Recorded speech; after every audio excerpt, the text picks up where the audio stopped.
An all-new 2020 starts right now. He just kept stabbing and stabbing. I remember trying to defend myself like this with my hands, and that's where I got the cuts on my hands. Jason was confronted by the assailant. Someone came into their apartment, had assaulted him and his roommate. Because she was stabbed so many times, you think, this is personal. This is someone who wanted her dead. When you go into her apartment, what is the scene like? You could tell that there was a struggle in there. She fought hard. Jonna went door to door trying to get assistance. At one point, I was praying. It wasn't her. They had made a mistake. Now, revisiting the scene of a nightmare. He pushed me back this way, and I fell on the bed like this. I took off, and I ran as fast as I could this way. Did it trouble you that he ran away from the scene to get help instead of trying somehow to help her? Scared, he wants to get away. So he ran from here over this way to the convenience store. I didn't have anything to do with this. I had something to hide. Why would I take this test?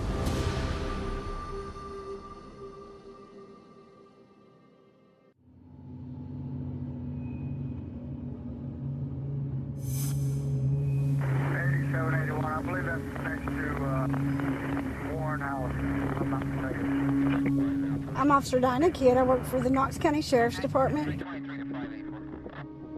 It was around 4:15 a.m. on the night of December 6th. It was real windy that night. We didn't have a lot of calls coming in. We felt like we were wrapping up our night because it was only a couple more hours till we'd get off. 8791. And then we get the dispatch call that says there's a young man that had ran to the Weigels. 1080 with the victim just occurred at Weigels, 328 North Cedar Bluff. Time, stand by for update. It's early morning in December when the clerk inside this convenience store gets a startling visitor. A young man who's bloody, pleading for help. He's barefoot and appears to have been seriously injured. Knox County 911. Yes, Mr. Weigels, remember at Cedar Bluff Road? Mm-hmm. There's a man that just walked in the store. He's heavily bloodied. Looks like he's been in a fight. A gentleman had called in from the Weigels on Cedar Bluff and stated that he had been attacked. When he ran up to the Weigels, he had blood all over his clothing as he entered into the gas station. He had a stab wound to his face. He had cuts on his hands. He was stabbed in the chest. So he did have obvious signs of trauma on his body. Does he need an ambulance? Yeah, that's what he said. Okay, can I talk to him, please? Sure, he wants to talk. All right, what's your name? Jason Amami. Jason? Amami. Oh, now what happened? I just felt somebody stab me right in my chest. Somebody stabbed you? Me in my face. And that's the first thing I did was get up and run. He'd heard some noise. He came outside. He came out into the hallway, and he had seen someone in the hallway, which then came to him and attacked him. He eventually got away from the attacker, and Jason had ran out the door. He had on clothing that he was sleeping in, which was just a pair of shorts. He had left so abruptly that he didn't even take time to get his glasses or his shoes before leaving the apartment. He just ran out as quickly as possible to flee and get help.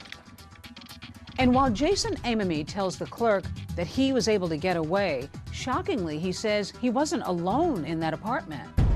His roommate's still in there. Apparently somebody broke into his house. Is his roommate okay? He doesn't know. Is he okay? She was screaming very loud. Now, where's your address at? Redora Road. Redora? R-H-O-D-O-R-A. R-H-O? Park Apartment.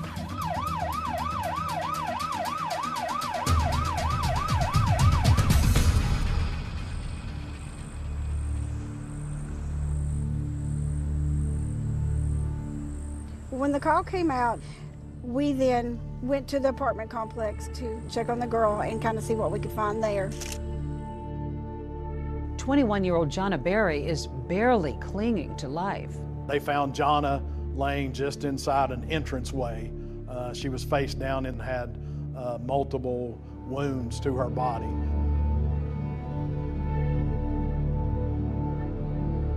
You were one of the first responders here. Yes, ma'am. What do you remember about Jonna Berry? What kind of shape was she in? She was not in good shape. As soon as you opened the door, she was laying in the corridor at the bottom of the steps. Her apartment was at the top of the steps, and she was covered in blood.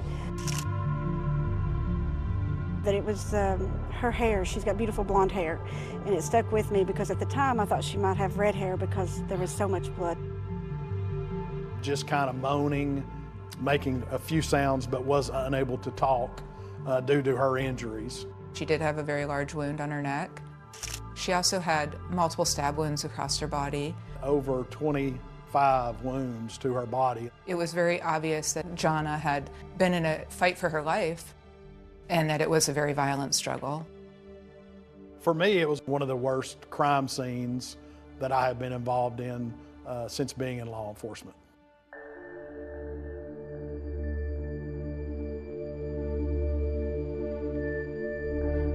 When you go into her apartment, what is the scene like? When we go up the steps and go into the apartment looking for the suspect or anybody else that's injured, the knife was in the floor, and it had blood on it, hair on it, and it was bent. There were 6 units in the apartment building. There was blood on each of the doors within the 6 units. And we could tell from that Jonna was the person who went door to door trying to get assistance.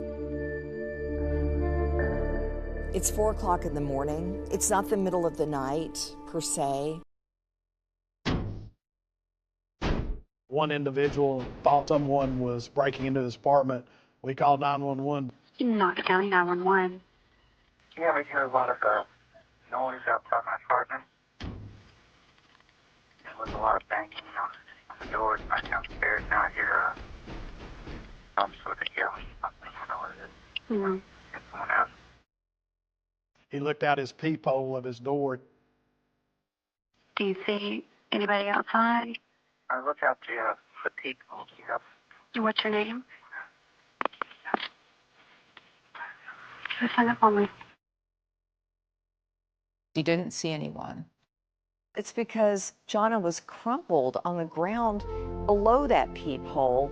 Absolutely heartbreaking. Unfortunately, the call dropped and there was no other activity.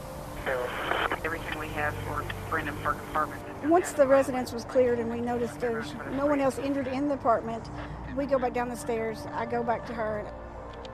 So I leaned down and was talking to her, asking her if she knew who done this, if she knew where they went. I was just asking her all kinds of questions, try to help us find out who done this and what had happened. She would move around a little bit, but she couldn't answer me. So by this time, I just kind of held her hand and waited on EMS to arrive.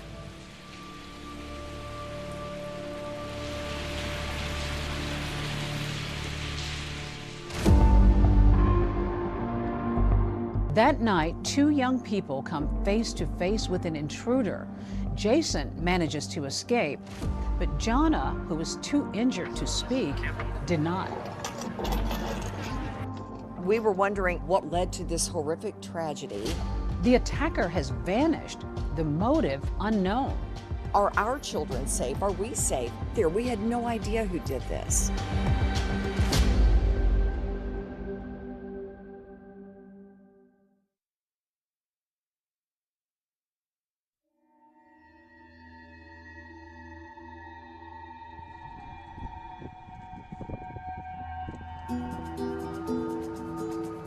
Police launch a full-scale manhunt across the Knoxville community. Inside that foyer, Jonna Berry is still alive, brutally wounded, and struggling to hold on. I just held her hand and waited on EMS to arrive. I remember distinctly that it was raining when I got to the scene. Jonna dies in the ambulance, her fight ending before she ever reaches the hospital. What do you think that may have meant to her or to you to even just be there to comfort her? I hope it helped her, and to me it would mean a lot if that was my child there.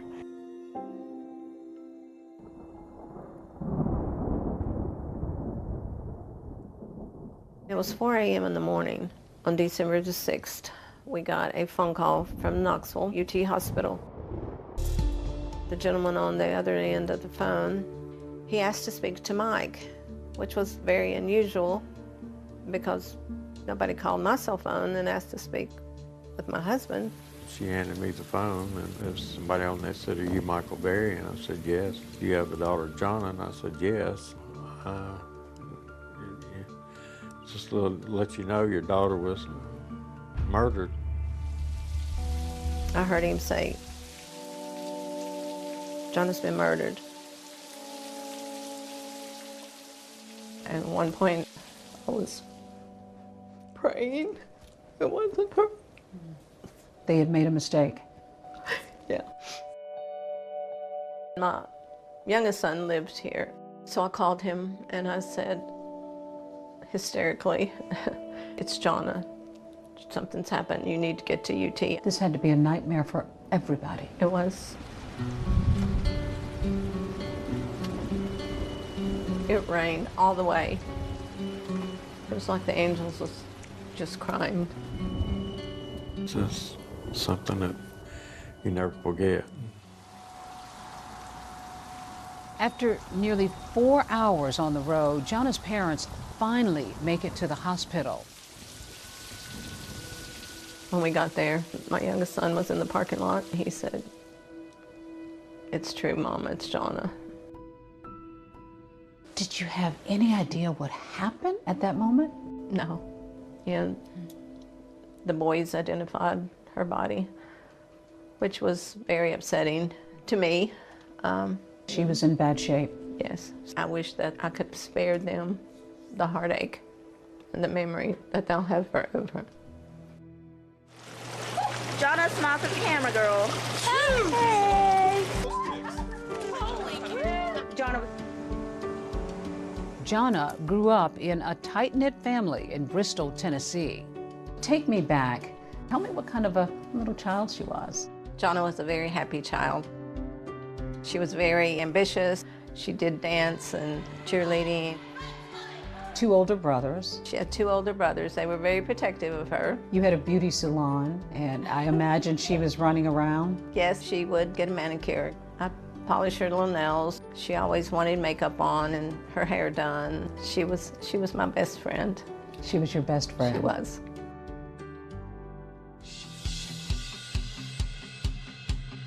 After high school, Jonna heads off to East Tennessee State University, where she gets a degree in child psychology. What was it that she aspired to? What were her aspirations? She wanted to devote her life to children. She wanted to help them in any way she could. As Jonna grows older, her dreams for her future grow bigger, and she meets her fiancé, Jason White.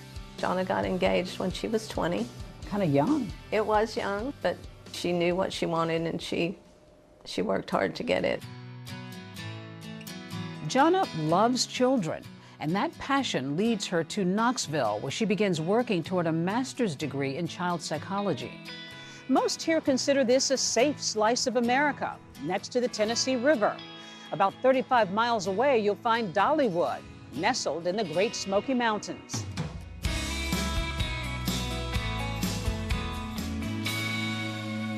She's going to school, she's moving, about to get a new degree. That's a lot.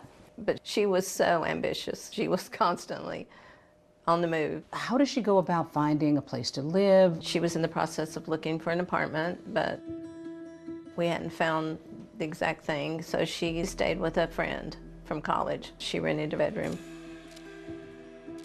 That friend was Jonna's roommate, Jason Amamy. I'd known Jason for a couple years prior, when she was in college. He was somebody you were familiar with? Yeah, we knew him, and he was a good friend. It was just a temporary thing. Were you at all questioning or concerned about Jason Amamy? Jason was stabbed also, but Jonna's brothers and her dad wondered why Jason didn't help her. And police have their own questions. They sit down for the first of several interviews with Amamy. He was able to explain to us that he woke up in the middle of the night because he heard a scream. Jason knew that Jonna did have nightmares, so at first he assumed that she could have just been having a nightmare.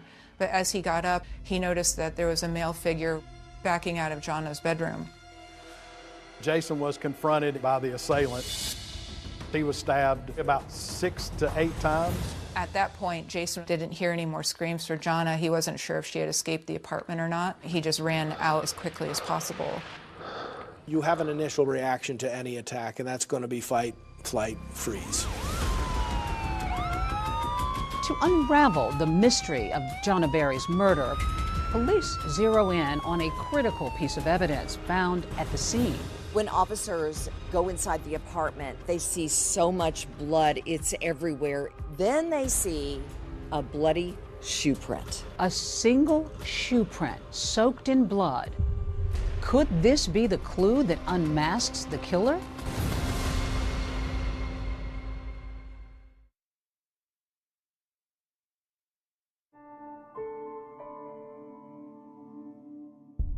Jana was funny, charismatic, intelligent. She just had this aura about her that just drew people in. Who would want to hurt somebody that was so pure? Christmas was Jana's favorite time of year, her family says. And just hours before the murder, she and her mom were on the phone talking about picking up gifts for the holidays. I said, I did some Christmas shopping today, and she said, oh, I did too. We talked a little more, and we said good night, and I love you, and I'll talk to you tomorrow. The night she died, she had been wrapping Christmas gifts for children. Jana had them separated, you know, in little piles, they said, with the kids' names on them. It just seemed so tragic right before Christmas. Fear gripped the city of Knoxville. A young woman savagely stabbed in her own home, and her killer on the loose. 21-year-old Jana Berry and her roommate were stabbed in their Brendan Park apartment. It really left the community feeling unsettled. I'm a news anchor here at WATE in Knoxville, and I have covered the Jana Berry case since the very beginning. This seemed to be a crime out of nowhere. There were so many questions, and people were wondering what on earth is going on. To this day, Jana's mom, Joan, can't shake the image. Her daughter bleeding, terrified, pounding on doors, and nobody answering. When you heard that she frantically ran asking for help and nobody answered their doors, what did you make of that? It angered me at first. You know, I can understand someone not opening the door at 4 o'clock in the morning. You know, I can understand that. People don't want to get involved. Why couldn't you be more like Jana and want to help people? She would have helped anybody. Some of the folks in the apartment complex possibly could not have heard the knock on the door due to it being in the middle of the night and the bedroom being located so far away from the front door. Some people, we learned, were not at home. Detectives begin a full-scale investigation. And there's one thing that is impossible to ignore: the sheer amount of blood in Jana's apartment. How bloody was this crime scene? There was blood in not only in Jana's bedroom, Jason's bedroom, blood in the living room, blood on the back door, blood out the back of the apartment going down the stairs. Blood is on the doorknob, blood is on the floor, blood is on the door. Looked like there had been some type of fight in Jana's bedroom. This had been a struggle. Yes, you could tell that there was a struggle in there. You could tell that she fought hard. Numerous samples of blood were taken from the crime scene. The blood sample were sent to the TBI for analysis. This is the exit that the perpetrator took the night of the crime. We can see that this door is ajar. There's no evidence of a forcible break-in. Detectives wanted to find out was how the person got into the apartment without no forced entry being there. Was the door left unlocked? Did they have a key? Were they let in? There was some speculation that Jana had been on the phone with her fiancé, and perhaps in the excitement of wrapping the gifts and just having these other distractions that she forgot to lock the door. Could it have been a friend of theirs that was in the apartment? Was it somebody that had gotten upset with Jason or Jana? So there's a lot of different theories that were being thought about of what could have happened. Investigators also discover curious items in the apartment, like a hat and a CD case they believe belonged to the killer. The Atlanta Braves hat, the CD case, all of those things were leading us to believe that someone else possibly had entered the apartment since these things did not belong to either one of the occupants of the apartment. The murder weapon was discovered in the hallway directly outside of Jana's bedroom. The knife was in the floor and it had blood on it, hair on it, and it was bent. The hair that was found on the knife appeared to be from Jana. We knew right away that the knife came from inside the home. It was part of a matching set that was from the kitchen. What stood out to me the most about the weapon is how damaged it was. The handle was broken, the blade was bent. I could only assume that it had hit bone, that it was used multiple times, that it was very violent just given the force to break the handle. While the murder weapon reveals a violent struggle, there's a single piece of evidence left on the blade which might point to the hand that held it. There was a partial fingerprint that was found on the knife. There was an unknown DNA that was found on the knife. Now that's got to be important because now that's going to be something that's going to lead you to somebody. Oh yes, very, very important. If we can match a fingerprint or a partial fingerprint to someone, that would help. Our guys photographed it, sent that off to the lab to see if they would be able to get the fingerprint off of there and see if it was in any kind of system or database that they had. But police aren't finished yet. In Jason's room, they discover a piece of cardboard, and on it, a damning piece of evidence. There was a very pronounced shoe print. And what stood out about the shoe print the most is that it was in blood.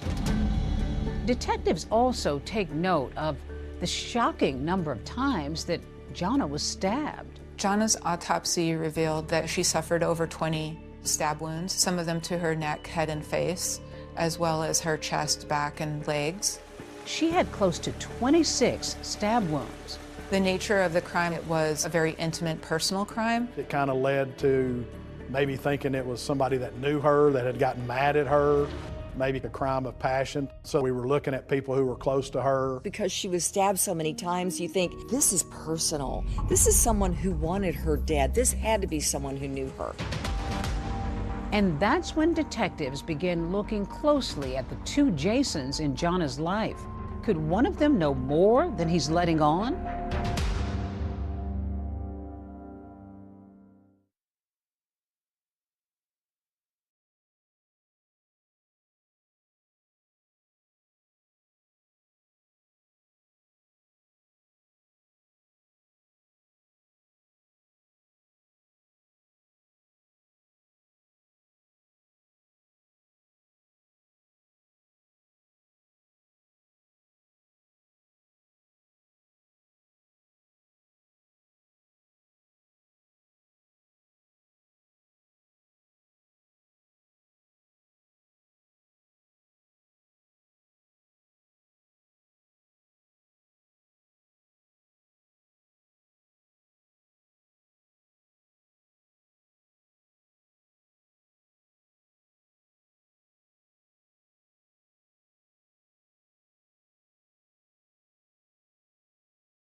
He was following her. We looked at surveillance video, never did come up with anything from the mall. As far as the hospital goes, that was sort of a dead end. It never produced any kind of information either.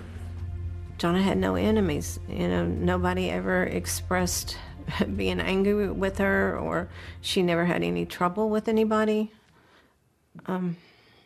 We had no earthly idea of who could have done this.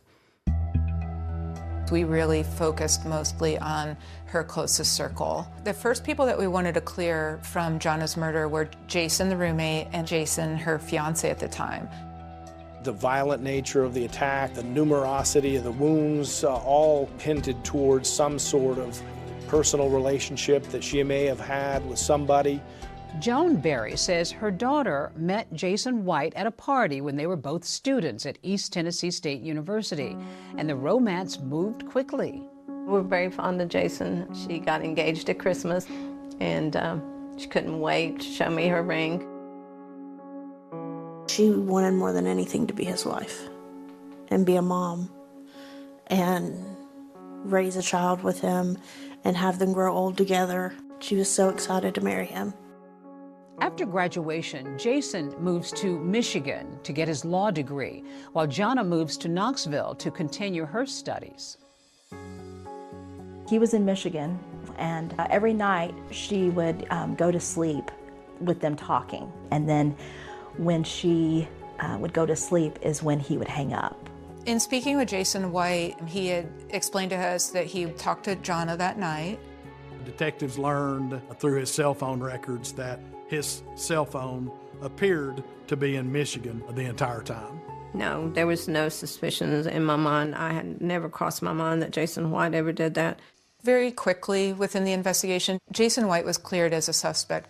Police are also interested in talking to the other Jason in Jonna's life, her roommate, Jason Amami.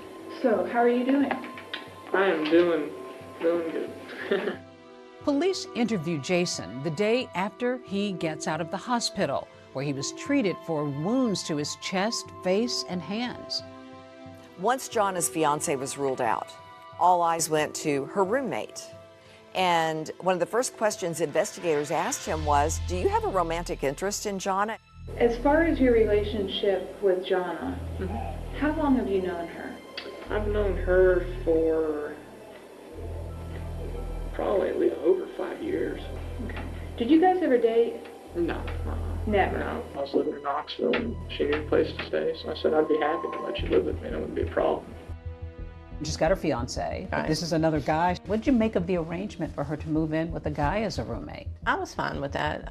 I'd known Jason for a couple of years. He was a boyfriend of one of her good friends too, so, and even her fiance, Jason White, he didn't have a problem with it. He tells Detective Delgado that on the night of the attack, he was watching TV when Jonna decides to go to bed. She probably went to sleep about 10:30. I probably went to sleep 12:30 around there. What do you remember after that? I just remember waking up, hearing screams. I looked at my alarm clock. I believe I remember seeing a 4, so probably at 4 a.m. sometime. Jason says it's not the first time he's been awakened by Jonna screaming at night. She sleeps very light.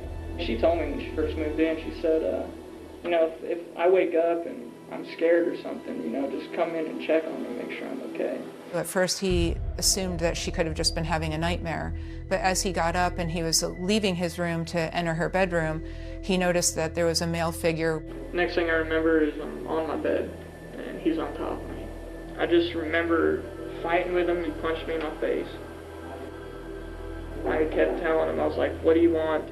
He just kept telling me, shut up, shut up. And then I felt a sharp pain right here, and that's when I knew he had a knife. He grabbed the knife to try to get it away from the individual. He kicked the individual in the groin area. The individual went back against the bedroom wall. He saw an opening that he would be able to get out of the bedroom. At that point, he didn't hear any more screams for Jonna. He wasn't sure if she had escaped the apartment or not. But at that point, he just ran out of the apartment as quickly as possible. You ran out of the apartment. Did you take anything with you? I didn't even think about it. What were you wearing? I was wearing blue workout shorts, which I wore to the gym, and a pair of boxers. Okay. And that's all I was wearing. I just ran straight out the door and right across the street. And I was banging on some of the doors at the other complex. Investigators zero in on an important point in Jason's story. He came face to face with his attacker, Jonna's killer. Now, let's just go through what this guy looks like. He's got short hair, kind of like mine. It's like a brownish blonde color. He felt confident that he would be able to identify the person, provide a sketch of what this individual looked like. This is Tom. Tom, this is Jason. Hey, how's it going? Tom's going to help you with the composite. Using Jason's detailed description of that attacker, police are able to generate a photorealistic computer composite of their suspect. So he's able to give you some details about what this intruder looked like? Yes, because he was face to face with that person. So he's really the only living survivor that can give us a description of the individual. Despite Jason's cooperation, investigators say they still have lingering questions about Jana's roommate.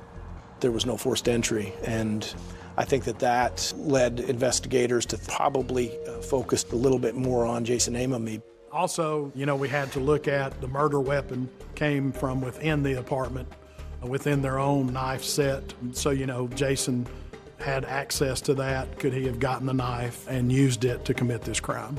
Could he have cut his own finger? It'd be pretty hard to stab yourself in the face close to your eye, but we couldn't rule that out. Is Jason a victim or a suspect? Investigators take him back to the scene of the crime. Will his story hold up? He just kept stabbing and stabbing. That's at the point to where I noticed he finally had a knife. The walkthrough was really important for us. Look for inconsistencies regarding what he was telling us about the scene, what happened that night.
And now he's playing at her funeral.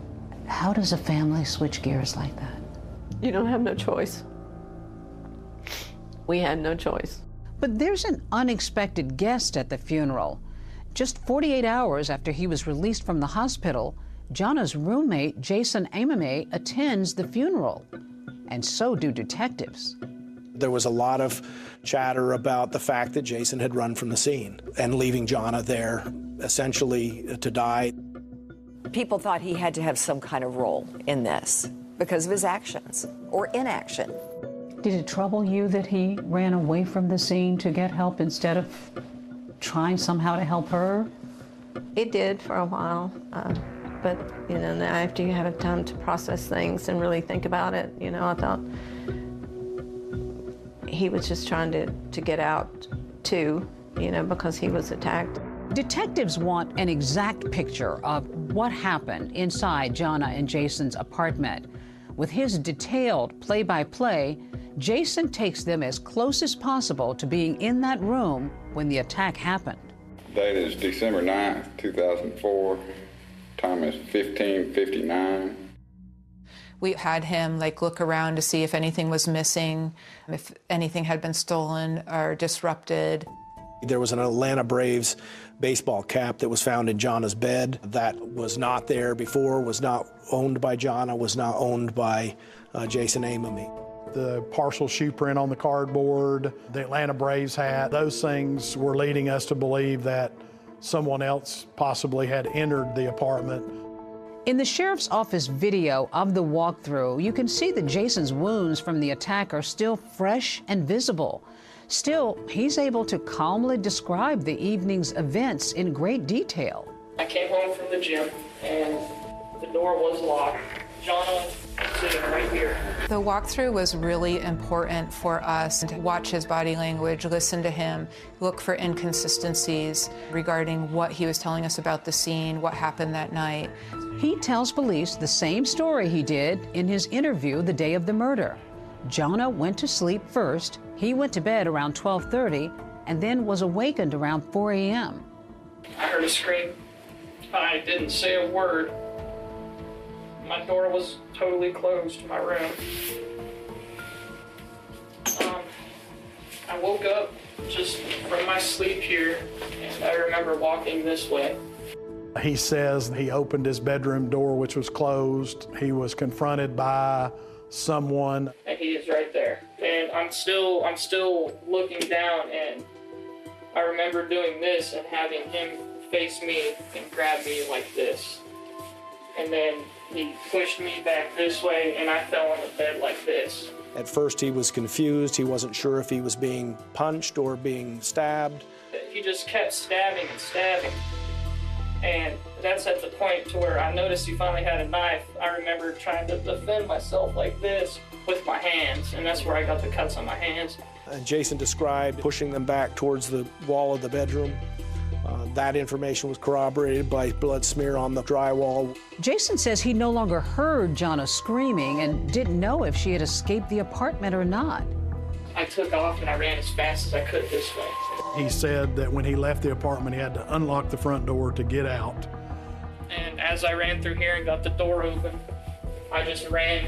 I didn't even stop in here. I ran down through here and down these stairs. So Jonna's roommate goes running from this apartment complex. What route did he take? Jonna's apartment is located over this way, so he ran out of the apartment complex. He saw a figure off in the distance. He thought it was the person that was still chasing him or looking for him. Came this way and looked closer at it.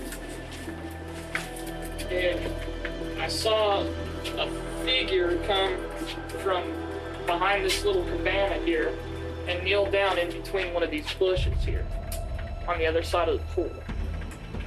And it was kind of like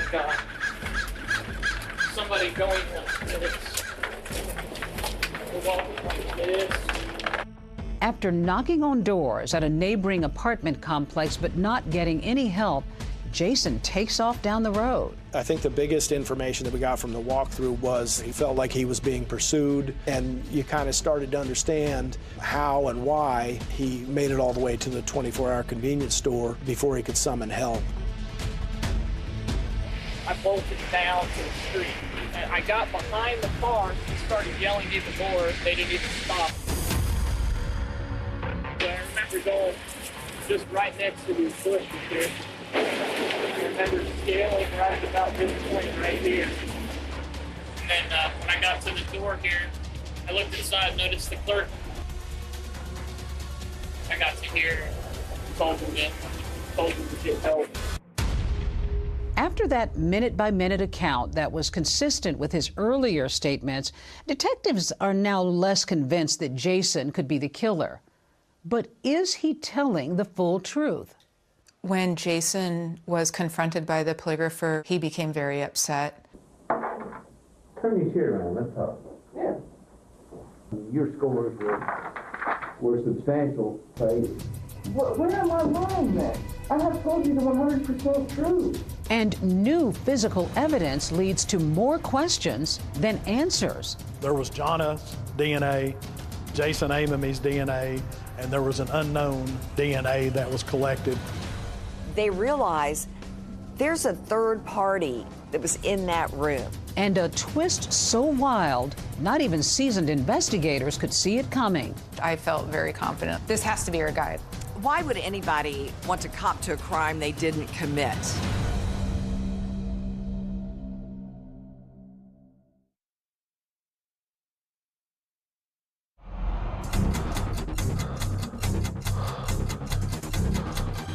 Family still looking to track down a murderer tonight, nearly 3 years after their daughter in UT co-ed is killed in her apartment. What is that like for you as a family to have your daughter murdered and no one arrested for it? That was the only thing on my mind from morning to night. That's all I could think about. When it comes to this mother, Wanting to find answers, she would stop at nothing. We need to know who did this to Jonna. We need answers. We would follow up with the tips that we would get. Ruling out suspects. All I'm trying to determine is the truth. And I'll give my point, Jason, that you haven't told it to me. I have told you the 100% truth. And seeing what's left. There was an unknown DNA that was collected from several locations inside and outside of the apartment. Now that's got to be important because now that's going to be something that's going to lead you to somebody. You get the case of Jonna Berry and you're running samples. Give me an idea of how that works. There's no other person, literally no other person in the world, but you that could have left that sample. You know what happened to this girl?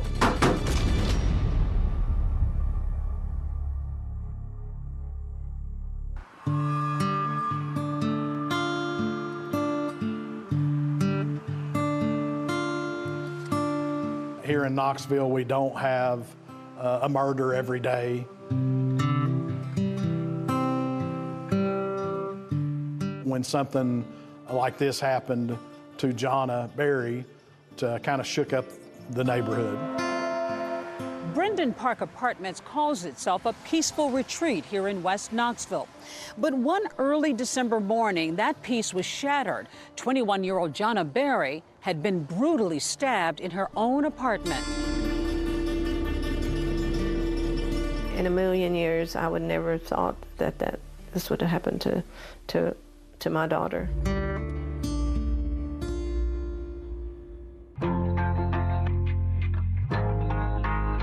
21-year-old Jonna Berry and her roommate were stabbed in their Brendan Park apartment on December 6th. The roommate who survived was able to call police, but Jonna didn't make it, and her killer is still on the loose. Based on the description that Jason gave us, we had a composite sketch made. This is who sheriff's investigators are trying to identify. He's in his 20s, about 5 feet 8 inches tall, 150 pounds. The thing about the composite, it has some really distinguishing features. Kind of almond-shaped eyes, widow's peak, kind of a blunted nose, but a white male. If you think you have information that could help the case, you're asked to call the sheriff's office. Leads were coming in, but leading nowhere. Meanwhile, Jonna's mom turns her grief into frustration. The weeks go by, no arrest. What is that like for you as a family to have your daughter murdered and no one arrested for it? We called every day. We would call the detectives. There was that feeling that detectives and the sheriff's office weren't doing enough, when in reality, they were working this every day. There just weren't any answers. Jonna Berry's family is still upset over a lack of closure. I can tell you that the 2 detectives assigned to the case were running nonstop, chasing down leads, going through tip lines. All of those things were happening, but the end result wasn't there. It was very hard for me not to have an answer for Jonna's parents, and speaking with them on a daily basis, letting them know there's nothing new, there's no more leads. I became so worried that it would become a cold case and we would never get answers. I kept it in the media. I did everything that I could. You turned your grief into action. I did. I did. Yesterday, they were at the track in Bristol. Today, a church in downtown Knoxville. She called me every time she was doing something different. Hey, we're going to put flyers at the cleaners. Can you come? Joan used her own money to put billboards all over town, including a heavily traveled stretch of I-40. We had several billboards with Jonna's pictures, with the picture of the composite on them, and $70,000 reward. A local grocery store chain had information about seeking help to solve the unsolved murder on their delivery trucks. We handed out flyers. Family and volunteers put flyers on cars in the neighborhoods around through there. I don't think I could ever be as strong as Joan. She wouldn't stop. She digs in and she just goes. That was the only thing on my mind every day from morning to night. That's all I could think about was who would kill Jonna. While the investigation has made little progress in naming a suspect, things are moving ahead on the forensics front. Inside Jonna's apartment, there was a very pronounced shoe print in blood. We ended up sending off the cardboard that the tread pattern was on, and we got information back from that this tread appeared to be this type shoe, Faded Glory. Most have sold at Walmart. The shoe print ID is the most promising evidence so far, leading detectives to their strongest suspect. We got a tip a few streets over from the apartment complex that an individual had been involved in some crimes, some thefts, and that led us to an individual named Michael Percival. He lived in a trailer park, probably within a few miles of the apartment complex. When we went into the trailer to talk to him, the carpet cleaner was sitting there next to the living room. A carpet cleaner isn't necessarily suspicious in and of itself, but what if somebody was using it to clean up blood tracked in on the bottom of their shoe? Detectives ask Percival if they can look at his shoes. Detective Delgado retrieved the shoes for Michael Percival, and she noticed the tread on those being similar to the tread that were found in the apartment in Jason Amamy's room. She kind of elbowed me and showed me the tread, and we were both kind of like, holy cow, this could really be, you know, the shoes. I saw Captain Hall, and he said, we've got him. He still had the shoes, Kevin. He still had the shoes. Everything looked like it was lining up for us.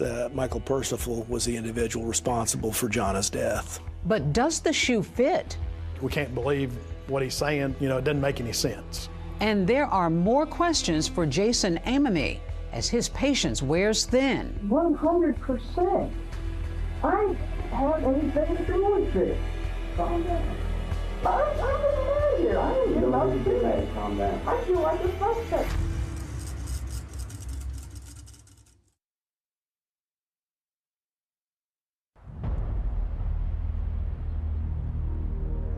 Detectives Hall and Delgado have just gotten a big lead in Jonna Berry's murder case. They're led to a 19-year-old named Michael Percival. His shoes appear to match that bloody shoe print left behind at the crime scene. I felt very confident. This has to be our guy. Both of us were kind of big-eyed. It was just like, we've got it solved. We couldn't believe that he kept the shoes. Investigators bring Percival in for an interview. And in a shocking admission, the teenager says he witnessed the murder. When Michael first admitted to being at Jonna's house, he explained that this was part of a drug deal gone wrong.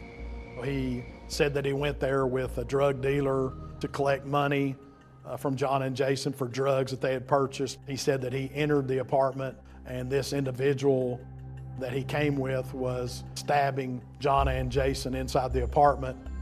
But as detectives keep questioning him, they say his story just isn't adding up.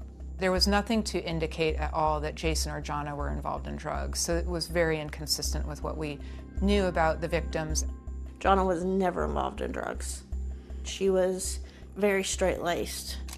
Investigators take a closer look at Percival's shoes that they believe might have been at the crime scene. We sent those off for analysis, and the analysis came back. It was not an exact match. Those were not the shoes. This was another dead end. Michael Percival was ultimately cleared. Why would anybody want to cop to a crime they didn't commit? We learned through the investigation that Michael Percival liked attention. Now, back at square one, investigators are re-examining the case. There's this one person detectives keep coming back to, and it's Jonna's roommate, Jason Amamy.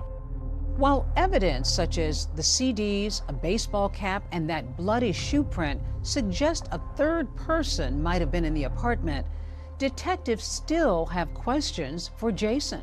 We wanted to 100% make sure that Jason wasn't involved. in this in any way. Even if there was another person involved, that he didn't let them in. So police ask him to take a polygraph test. He agrees, and the test is videotaped. Are you ready to take this test? Sure. All right. If you would, Let me pick up my sweatshirt. yeah, if you would. One of the main reasons that we asked Jason to take a polygraph is just simply to see like how cooperative he would be with it. Do you know for sure who caused the death of John Berry? No. Did you have prior knowledge that the person who stabbed Johnny would be at your apartment that night? No. But then things take a sudden turn in the interview room when the polygrapher begins to interrogate Jason. Jason, I want you to listen to me. Yeah. You know, I think you're a smart boy, but you did a part on that test. Did I really? You really did. Turn your chair around. Let's talk. Yeah. Why do you think you failed the test? I don't know. I was 100% truthful. The polygrapher basically started interviewing Jason Amemy and accusing him of being the killer. But I've been doing this for a long time, and there's something that you have not told me. Did you stab that girl? No. I did not stab her at all. Did you get just angry, perhaps, over something that she said or something that happened there? Never. And you just lashed out? Never. All I'm trying to determine is the truth. And I'll give And my you point is, Jason, that you haven't told it to me. Where am I lying then? I have told you the 100% true. It was the first time we really saw Jason react emotionally, in the sense you could tell he was very angered and offended by the question. Are you saying I did it? I'm saying it certainly looks like it. It was confrontational. The polygrapher was not just asking questions, but was essentially involved in a heated interrogation. 100%. I don't have anything to do with this. I don't care what that box says. I voluntarily took this. If I had something to hide, why would I take this test? Why would I do DNA? Why would I do this? Calm down. I'm getting mad here. I ain't You getting don't need to get upset. mad. Calm down. I feel like a suspect Calm now. down. Calm down. He's very, very upset. It took a little bit to get him calmed down. Police are reviewing Jason's test results when they discover there's an error. The polygrapher said that he failed the test. When we had two other polygraphers look at the results, they basically said that he passed the test. Besides passing the polygraph, detectives also aren't able to link that bloody shoe print or partial fingerprint on the knife to Jason, so he's ultimately cleared. Jason was originally from Colorado, and shortly after, he relocated back to Colorado.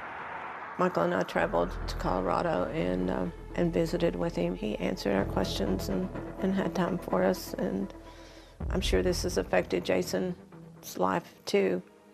Jason has not only suffered the trauma of the attack, but he's also facing public scrutiny and innuendo. Jason was a good kid who got caught up in this and the circumstances of it, and made a decision of flight that was involuntary, and took a lot of heat and a lot of flack for that, and has. Weeks after the murder, a new bombshell development when lab results come back from blood at the crime scene. There was Jonna's DNA, Jason Amemy's DNA, and there was an unknown DNA inside and outside of the apartment. Could this DNA belong to the killer? Detectives are racing to find out. That was the key to getting the person that did this. Wow, they're going to be able to find who murdered her.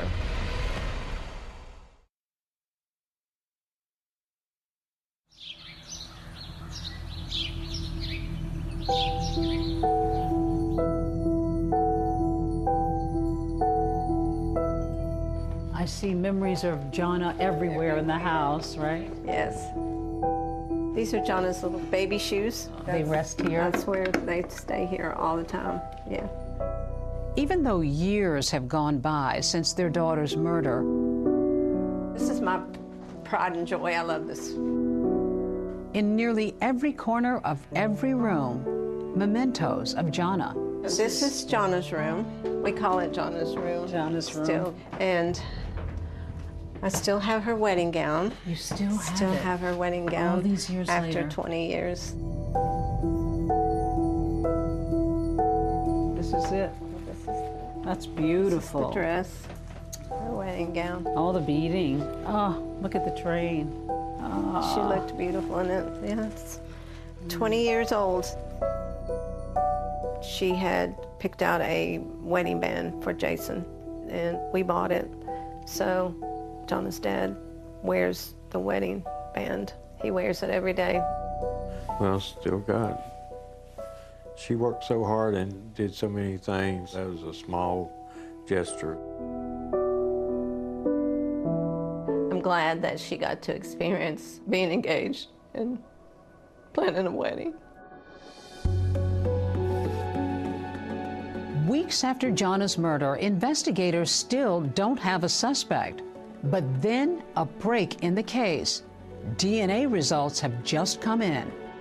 There were 3 DNA samples found at the scene: Jonna's, Jason, and an unknown male perpetrator.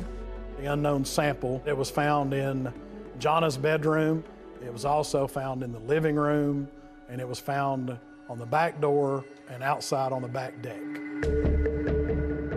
And we know that they exited out the rear of the apartment because the unknown DNA is not only on the back door, but it leads down the back stairwell.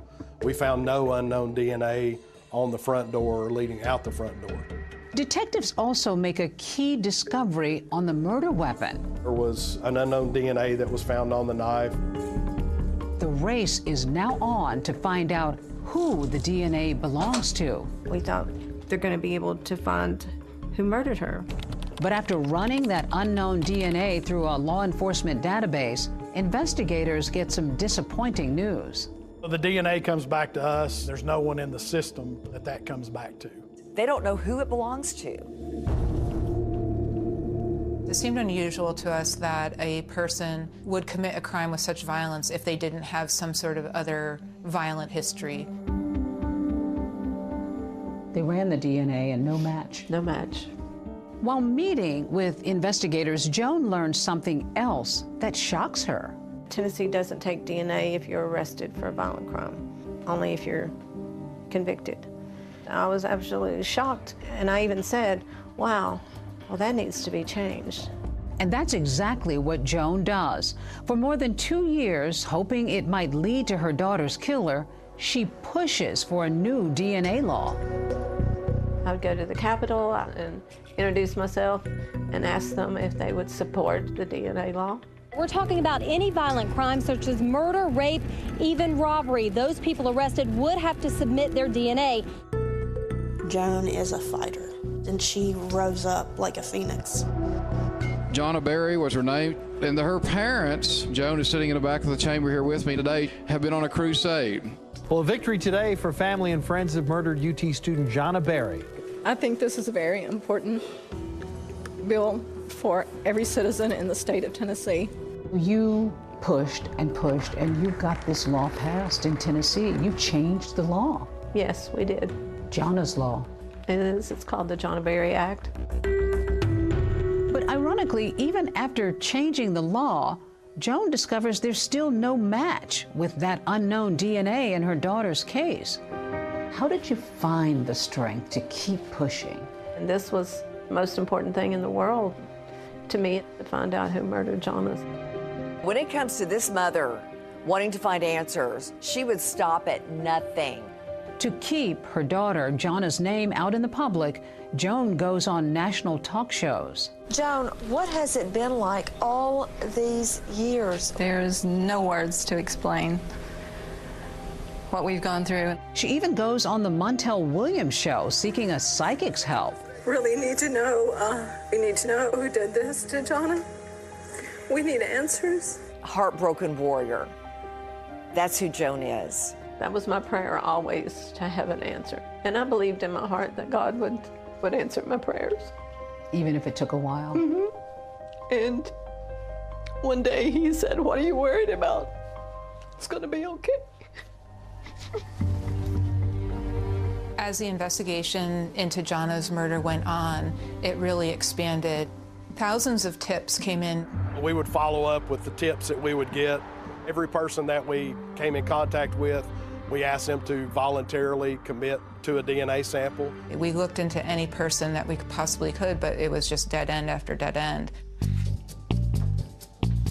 Then, about 2.5 years after Jonna Berry's death, So in this lab, we actually have dual a purpose. forensic scientist makes a key discovery. I said, oh, wow, this might be something. Our chief of detectives called and said that we all needed to get together. He needed to talk to us. And he's like, get here as soon as you can.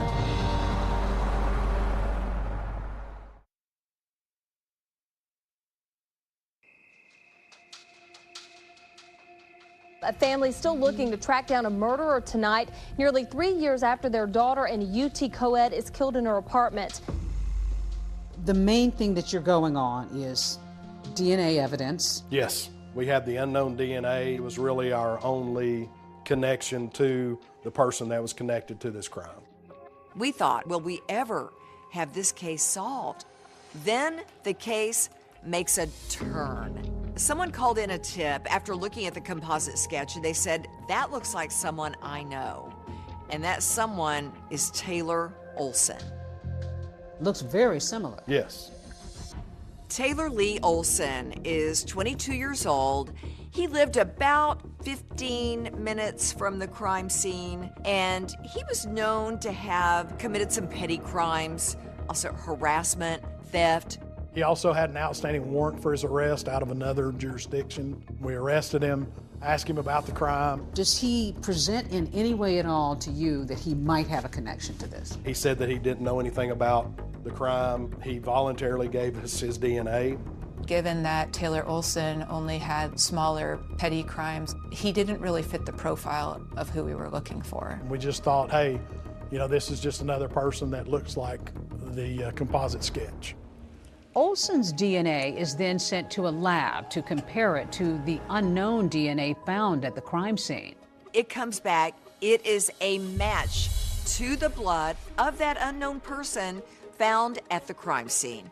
So in this lab, we actually have dual Jennifer purpose. Millsaps, the forensic scientist at the lab, made the match. I looked at it a couple times. I wasn't too sure.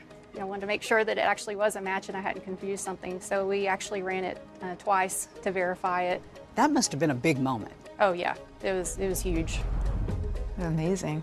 Probably one of the happiest moments of my life. We were all very excited, high-fiving each other, celebrating. Gave Brad a big hug or something because we couldn't believe it finally happened. You get a phone call. There's a match. I couldn't believe what I was hearing, so I said, I want to put you on the speakerphone because I wanted Mike to hear too, because I didn't trust what I was hearing. It was the blessing that God had answered my prayer. So when we come back to town, we learn that Taylor Olson has a couple more outstanding warrants for his arrest, a burglary and a theft. At that time, detectives don't have a warrant to arrest him for murder. So we go into mode of looking for him and trying to locate him on those arrest warrants.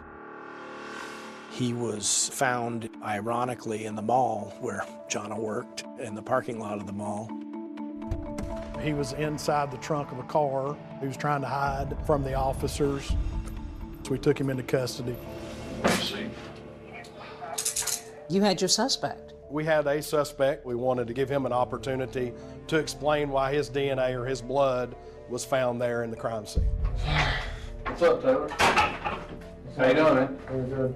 It was very important to us that he didn't have any upfront knowledge that we were going to talk to him about Jonna or the DNA. Do you know why you're here?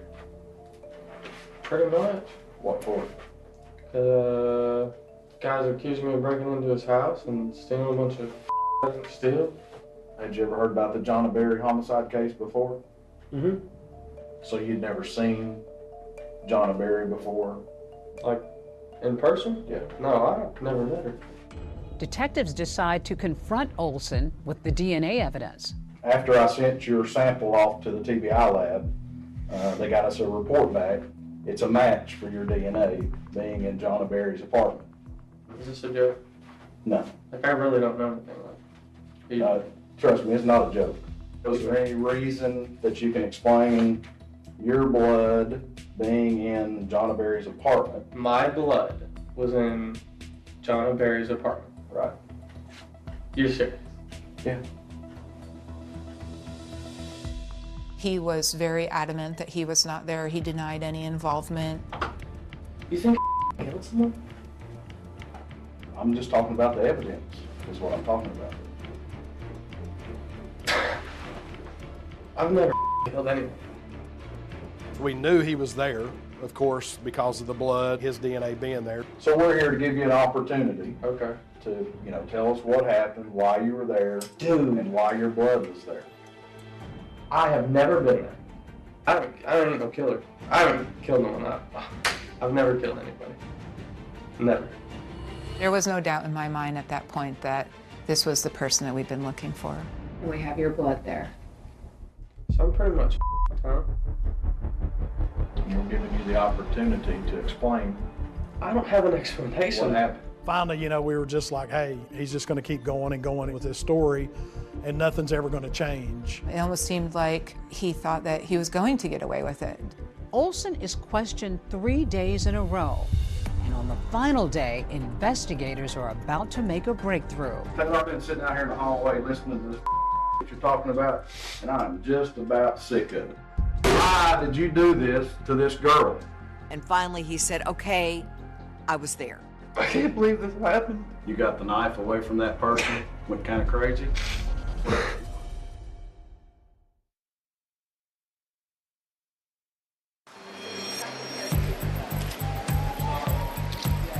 Have a seat now, Sherry. You want both free? Yeah. Okay. This is your opportunity to tell because this is your last chance. Your last chance to get your voice out there. You tell your side of it. We already know her side. On his third day of taped interrogation, Taylor Olson continues to deny any knowledge of Jonna Berry's murder.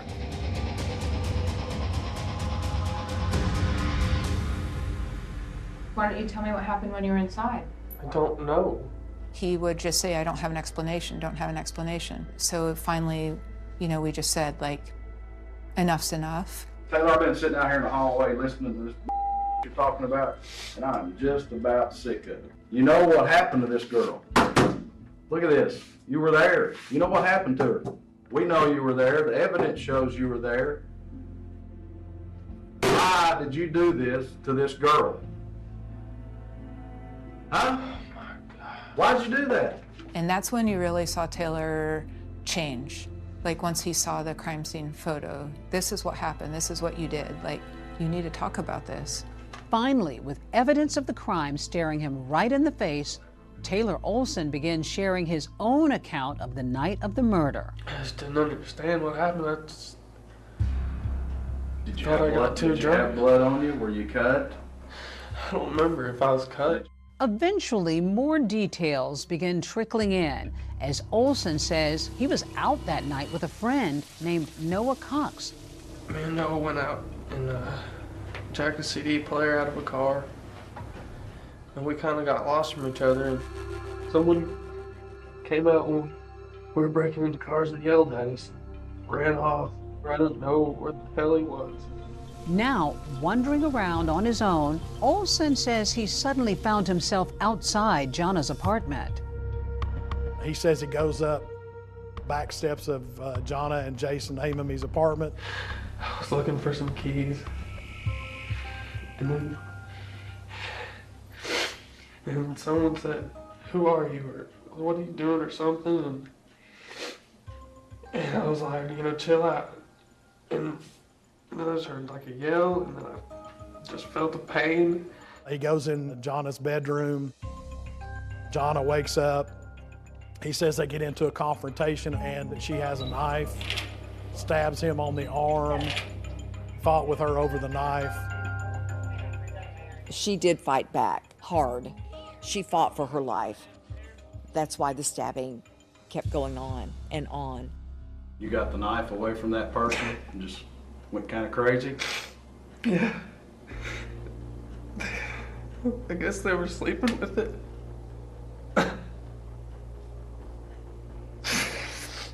just freaked out. As for Jason Amami, Olson says he had no idea that another person was in the apartment. I didn't even remember anything about the guy until the news said it was 2 people. I didn't realize everyone got hurt like that. Did you just go in there and things just went wrong? I really don't know her, man. I've never met her. There's no reason for him to select that apartment other than the fact that it was the first apartment he came to that had an open door. And Jonna, according to her mom, was a stickler for locking the door every night. Nobody knows why the door was unlocked on that night. After nearly 3 years of unanswered questions, with investigators looking at people in Jonna's life and complete strangers alike, Olson's confession is startling. And to wind up having a random person, a break-in, nobody who's really connected to her, that's not common, is it? No, not really. It wasn't. It was a surprise to us, and I think everybody else was kind of surprised too. Now that Knox County detectives know Taylor Olson's full story, he prepares to tell his mom and sister the truth. Would you rather talk to your mom on the telephone, or would you rather talk to her in person? I'd like to see her. She really is being a mom. You kind of have to feel for her. What's going on? What has my son done? What happened, Tay? Taylor, I love you. It was an accident. Are you sure, Taylor? Taylor, I need to know. It's okay. I want to know the truth, okay? I can tell you. Okay. You'd rather have the train. That's okay, too. Did they offer you one? Yeah. When did you tell him the truth? How did that come about? I got my bloods on the night, and my blood's like in Then the why back did they door. let you go? Did they get the DNA back? Okay, and it matches? Taylor, okay. Listen, I'm gonna help you. I want to make sure that this is for real and that you did it. No, I don't know. And at that point, you feel their brokenness over this horrific crime. Taylor, I want you to know something. I want you to start praying because there is a God. Do you hear? And He loves you and will forgive if this is true. I'm so sorry, Mom. After coming clean to his family, Olson now faces the press. Did you mean to kill her? Why'd you do it? Was it an accident? But you stabbed her 26 times. And his look was one of complete surprise, shock, baffled. He told reporters it was an accident. How's that an accident? Accidents happen one time, not 20 plus.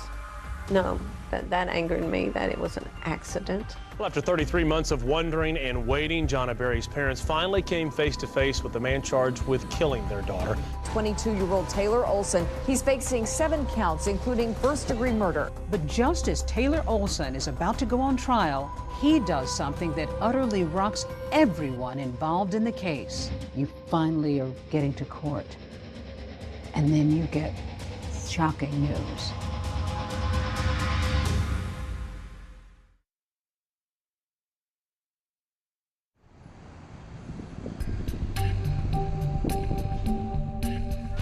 Our top story tonight. This man, 22-year-old Taylor Lee Olson of Knoxville, is behind bars. Now, today's announcement providing some relief to Jonna's family, who have spent years and countless hours searching for her killer. What was that like for you to see him and to come face to face with him in court? You look at that person and it's like, I know you're not supposed to hate anybody, but I hated him. Cameras were not allowed inside the courtroom for today's hearing, but inside, 22-year-old Taylor Lee Olson did not enter a plea when he was arraigned. Olson faces a 7-count indictment, including 3 counts of felony murder and 1 count of first-degree murder. They're planning for a trial, and then we get word Taylor Lee Olson is dead. He hanged himself in his jail cell. I got a call the Monday after Easter that he had been found in his jail cell that he had fashioned a ligature with sheets. You finally are getting to court, and then you get shocking news. He's taken his life. When I got the news, I became very upset. I even cried. What were the tears for? Just tears of relief, because we don't have to fight the system. But Joan Berry wants confirmation with her own eyes that her daughter's killer is really gone. I called the DA's office and I said, I know you probably think I'm just a crazy old woman, but I want to see him dead, just the way I had to look at my daughter, dead.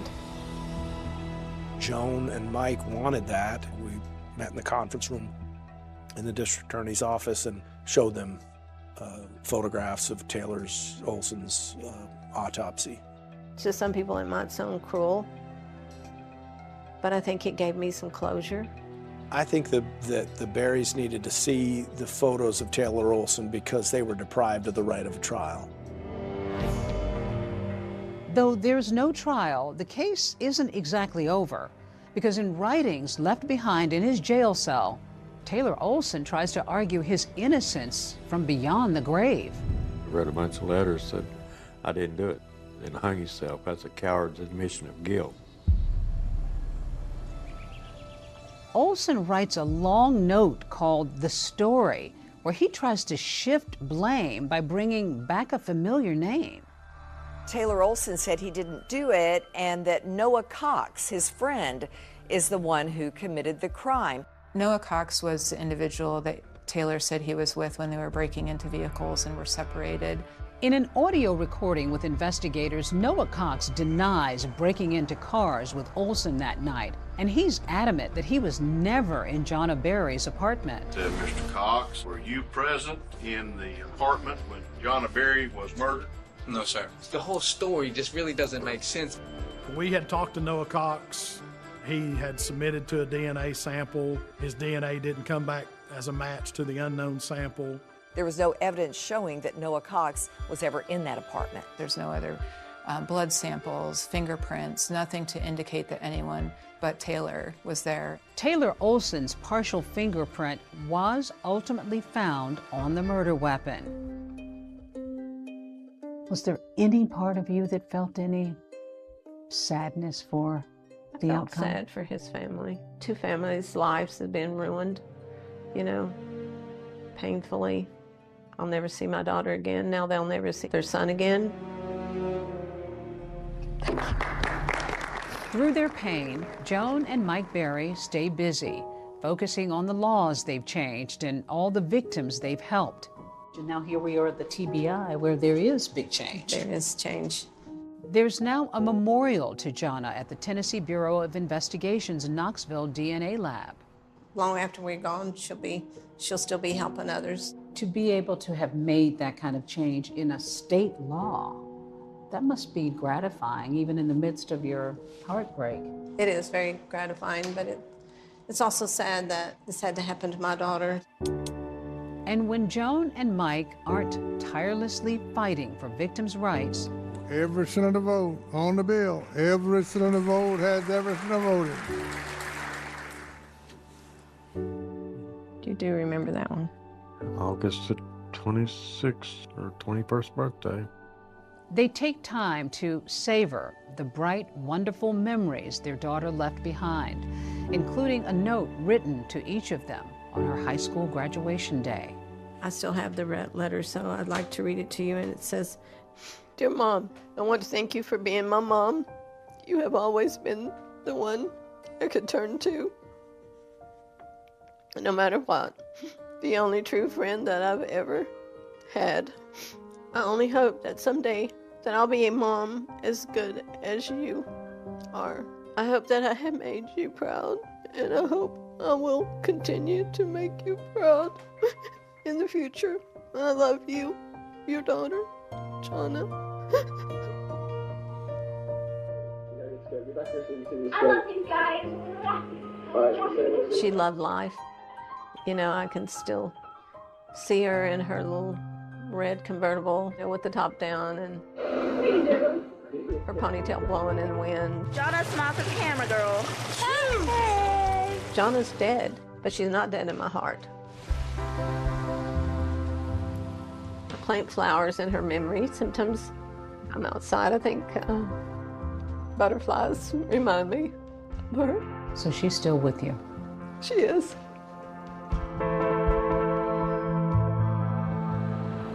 Such emotional words from a mother, David. After her daughter's murder, Joan Berry actually started a support group to help families and victims of violent crime. And Deborah, as you know, she also continues to advocate for DNA arrest laws.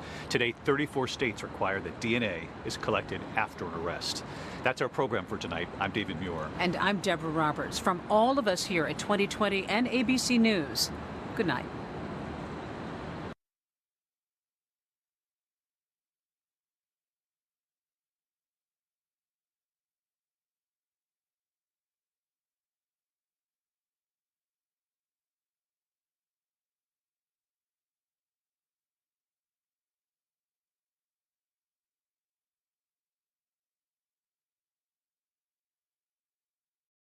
Tonight, a loving father and major real estate developer killed when his car explodes. A pipe bomb designed to obliterate everything. But could a fresh look at DNA change what we know about the case? An all-new 2020 starts right now.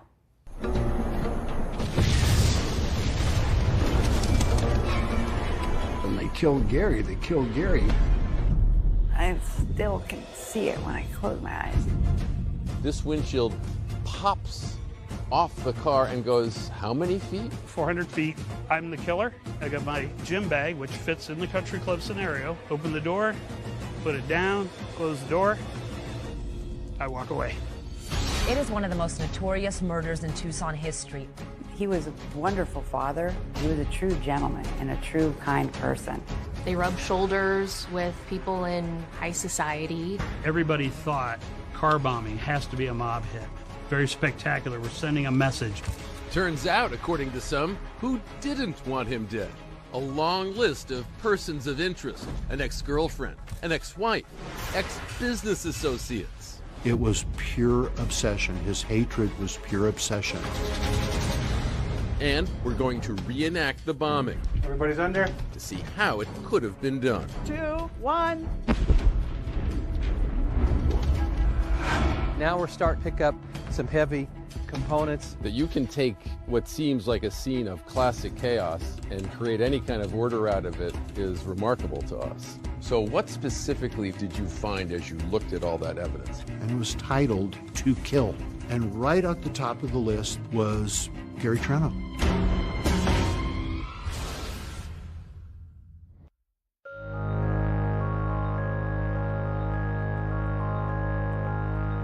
Welcome to Tucson, Arizona, or even on a sweet golf course like this one. The triple-digit temperatures and the blue skies above can transform in an instant.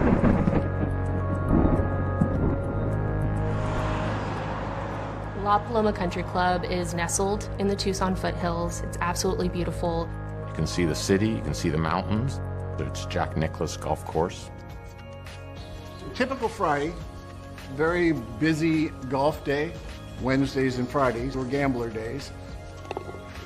And so about 5:15, 5:20, I was standing at the bar, and all of a sudden there was this thunderous boom.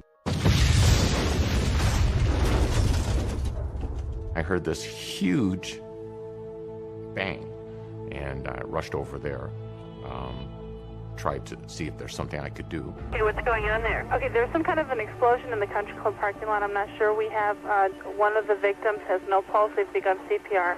I guess it's a massive fire. It was some kind of an explosion. The building shook. I'd never felt anything like that. I immediately turned. I went out to the parking lot, and there was a car on fire, split open like a sardine can. I found a man still sitting in his seat, no pulse, pale, blood's gone out of him, just white. Dr. Sam Buttman had come up alongside the car towards me. He looked at me and he said, "Damn, he's dead." Ken Halligan knew who the dead man behind the wheel of the destroyed car was. He was a longtime member of the country club named Gary Triano. And there's a member, and he was playing with Gary, and he was sitting on the floor next to his locker, and he was just sobbing. They killed Gary. They killed Gary. But the question was, who killed Gary? And why would they do it in such a spectacular way? The blast had stopped Gary's gold Movado watch at 5:38 p.m.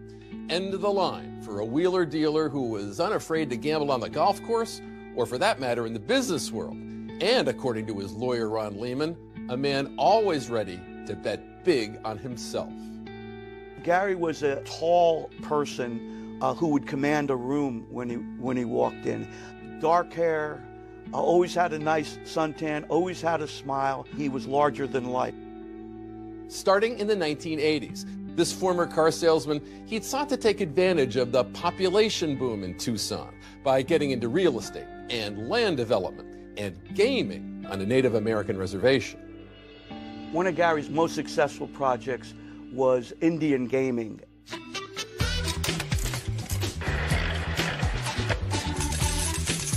You're talking about a high-volume slot machine operation. Gary's personal take was $1 million a month. Gary Triano was not shy about spending that mega money on the finer things in life. You know, limos, Learjets, even a yacht. He loved spending $25,000 a week on wine while he was cruising around the Adriatic Sea with his financing partners. Let's have a look at some of these. This one you were just telling us is very special to your heart. Well, this picture is because it was on my birthday, 16 days before he died. He was very kind and gracious and generous. That, too, was Gary Triano, a valued role model and mentor for his niece, Melissa Triano. As her uncle and later her employer, he was a figure of warmth and encouragement for her after a childhood full of hardships. What was it like for you, after all the experiences you've gone through, to really get to know this man and to come to respect the way he went through life? It changed my life. He was the only person that really believed in me and made me feel like I could, be successful with anything. He'd had 2 children with his wife, Mary. Gary was a devoted father of his son and daughter, and the couple had become a fixture of Tucson society. That changed after Gary crossed paths with a top-earning real estate go-getter. Her name was Pamela Phillips. Pamela Phillips was very elegant. She played the part of a socialite. She always looked very put together. Gary told me that, he met the love of his life, and he was really taken aback by this beautiful, intelligent woman. And Gary, who is so smitten, the story goes that he calls his wife up, who's on vacation in Europe with their 2 children, and he just announces, I'm leaving you. Pam was a figure of widespread fascination and could be every bit a life-altering sensation. As much of a merger as a marriage, Gary and Pam were officially power-coupled at a black-tie wedding on a yacht in San Diego. Did you hear that the vows they exchanged included the phrase, for richer or for richer, instead of for richer or poorer? I think I remember that now that you say that, yeah. You did hear that? Yeah. Gary bought Pam a beautiful diamond ring, which he claimed was worth $250,000. They had twin Jaguars. They had this beautiful home at the base of the Catalina Mountains. Pam and Gary would have 2 kids of their own, while rubbing shoulders with some powerful peers. Pam and Gary knew Donald Trump, Marla Maples. Donald and Marla came to a University of Arizona basketball game with Gary and Pam. He invited Donald Trump out to be his partner at the member guest. And of course, he had to make sure that everybody in the club knew a month before. So, on that fateful day of November 1st, 1996, Gary Triano was approaching his 53rd birthday with a note of optimism, unaware of the big surprise that awaited him as he stepped off the 18th green. In fact, this invite had gone out to all of Gary's friends, inviting them to a surprise birthday party that was to begin in just a few hours. Around 4:30, Gary was in the bar with a couple of his buddies at a table. One of the members actually walked up to him and actually said, "Happy birthday." I had no idea it was his birthday. Gary is walking towards his Lincoln Town car, and he's sliding into the seat, and he sees a blue canvas bag on the passenger seat. An early birthday gift left in his unlocked car by a friend, perhaps? Gary leans over to unzip the bag and...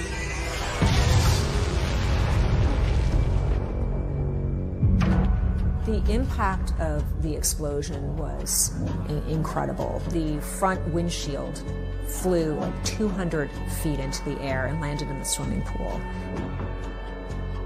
I'm at home, it's after hours, and I get a call from my sergeant, and basically he says there's been a car explosion at the La Paloma Country Club. Detective James Gamber was a newly minted detective with the Tucson Sheriff's Department, and he was brand new to homicide. This was his second case. When he arrived on scene, you could see the victim vehicle. It blew the car doors open, tore the roof off the car. Gary's body is still in the driver's seat. When Melissa Triano heard there had been some sort of incident with Gary, she immediately rushes over to the country club. So what do you remember feeling as you were running towards the car? Just panic, just shock. I didn't think it was real. The whole top of the car was gone. I still can see it when I close my eyes. Immediately, cops were asking who could have wanted to kill Gary in such a spectacular fashion. They would quickly learn a lot of people. Was it to send the message, don't ever mess with us?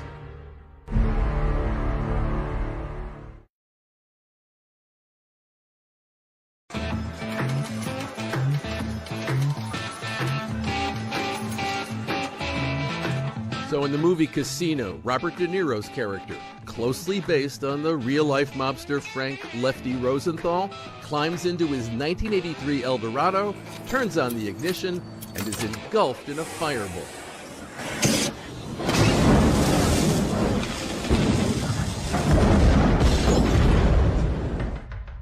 A bombing sort of has mafia written all over it. Who would want to detonate a bomb at a posh country club in broad daylight with, over 100 witnesses watching? Arizona has a past with the mob. In the mid-70s, newspaper reporter Don Bowles, he was investigating organized crime, getting national attention, covered by Walter Cronkite. Don Bowles is a 47-year-old investigative reporter for the Arizona Republic. He's been working on a series about the mafia. And when Bowles returned to his car, a remote-controlled bomb exploded under the driver's seat. Bowles uttered the word mafia as he lay dying, but police were never able to pin his death on organized crime.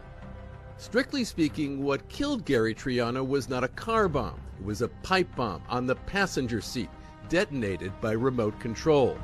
And as Detective James Gamber began looking into Gary's murder, the mob was top of mind. Everybody thought car bombing has to be a mob hit. Very spectacular. We're sending a message. Don't ever mess with us. Somebody sent a message, and you don't know if they're coming for you next or if it's the whole family. I didn't know if he was involved with something that might want to hurt us all. You were on guard all the time. But why would the mob or anyone else have it in for Gary Triano? Well, maybe because by the time he was leaving that country club on the first day of November 1996, he was no longer the high-flying millionaire everyone thought he was. In fact, Gary was flat broke. He owed $4.5 million to 4 casinos in Las Vegas that were supposedly had mob ties. Gary had owned chunks of undeveloped real estate. He'd invested in a radio station, even financed this misbegotten movie, The Mafu Cage, starring Lee Grant, Carol Kane, Will Geer, and an orangutan. Isn't he too big for her to handle? No, he's not. Normally, yes, perhaps, but he's very gentle. Did you ever see your uncle's movie? Oh my gosh, yes. In fact, I had a horse once, and I named it Mafu. And we joke about it still because that movie was just horrible. It was horrible. But it wasn't movies like that or real estate that was making Gary rich. It was Native American gambling. He was making millions until he wasn't. The Bureau of Indian Affairs threw him out of the administration of that contract. Gary personally lost $1 million approximately in monthly income. So suddenly now he's at a zero income, but his expenses and his lifestyle, continued. These things were happening during the real estate recession, so things hit the fan at once. Investigators set their sights on Gary Triano's financial dealings because he owed large sums of money to a lot of people. There were any number of suspects that the Sheriff's Department was looking at. There were Chinese investors, there were Mexican investors, there were mafia investors, all of whom Gary reportedly owed money to. It was a house of cards that was crumbling fast. He was promising investors, collateral on property that he didn't own. He was promising Mexican investors money that he didn't have. He had that gambler mentality, so he was quite a challenge to manage as a member. I constantly chased him financially. He was very good at tipping, but not very good at paying his bills. And at one point, Pam got a phone call and picked up the phone and heard on the other line a threat from one of the investors saying, we don't get paid, we're gonna kill you. Gary became extremely paranoid, and he starts to sleep with a loaded gun in his bed. By the 90s, Gary was on the hook for $27 million. He'd run out of time, he'd run out of ideas, and declared bankruptcy. When Gary ran out of money, his marriage started to disintegrate.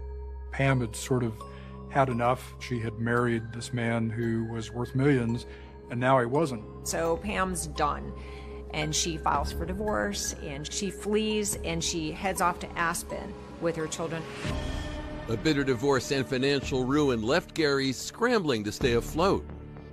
Things were so bad in Gary's life that he went from living in the nicest houses wherever he was around the world to sleeping on a friend's couch. One of Gary Triano's friends from high school met with Gary Triano the day before he died. Gary was trying to get him and his father to give him a $50,000 loan.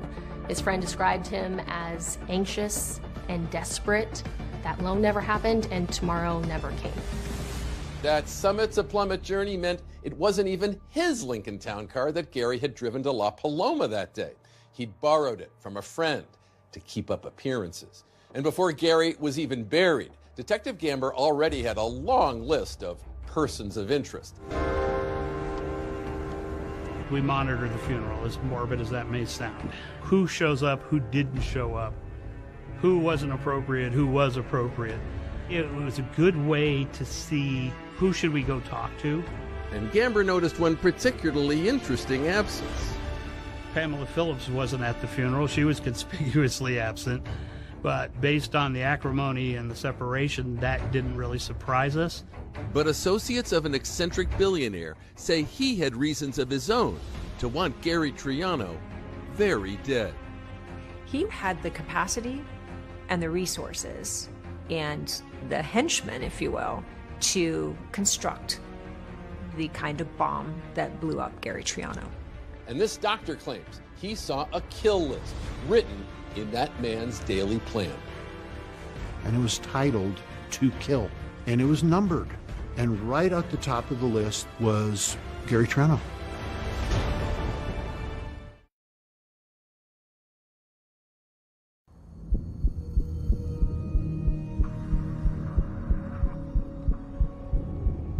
At the Pima County Sheriff's Office, way in the back corner of the impound lot, after 28 years, is Gary Triano's last ride, that 1989 Lincoln Town car. Detective James Gamber showing up close just how devastating that pipe bomb was on that huge mass of Detroit metal.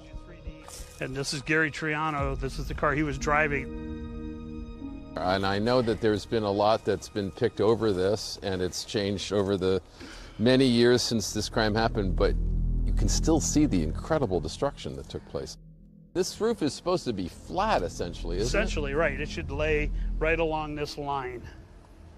And you can, if you get a look down here at the frame, you can see where the floorboards have been blown off of the side body panels. Wow. Just by the force of that blast downwards. And the whole arc of this is the result of that bomb also. Right. Yeah. This, you know, if you looked at this, almost looks like the path of travel of a bullet. Well, yeah. Technically it was. It's a projectile, shrapnel. So everybody knew it was Gary's car. The one thing Gary never did was lock his car.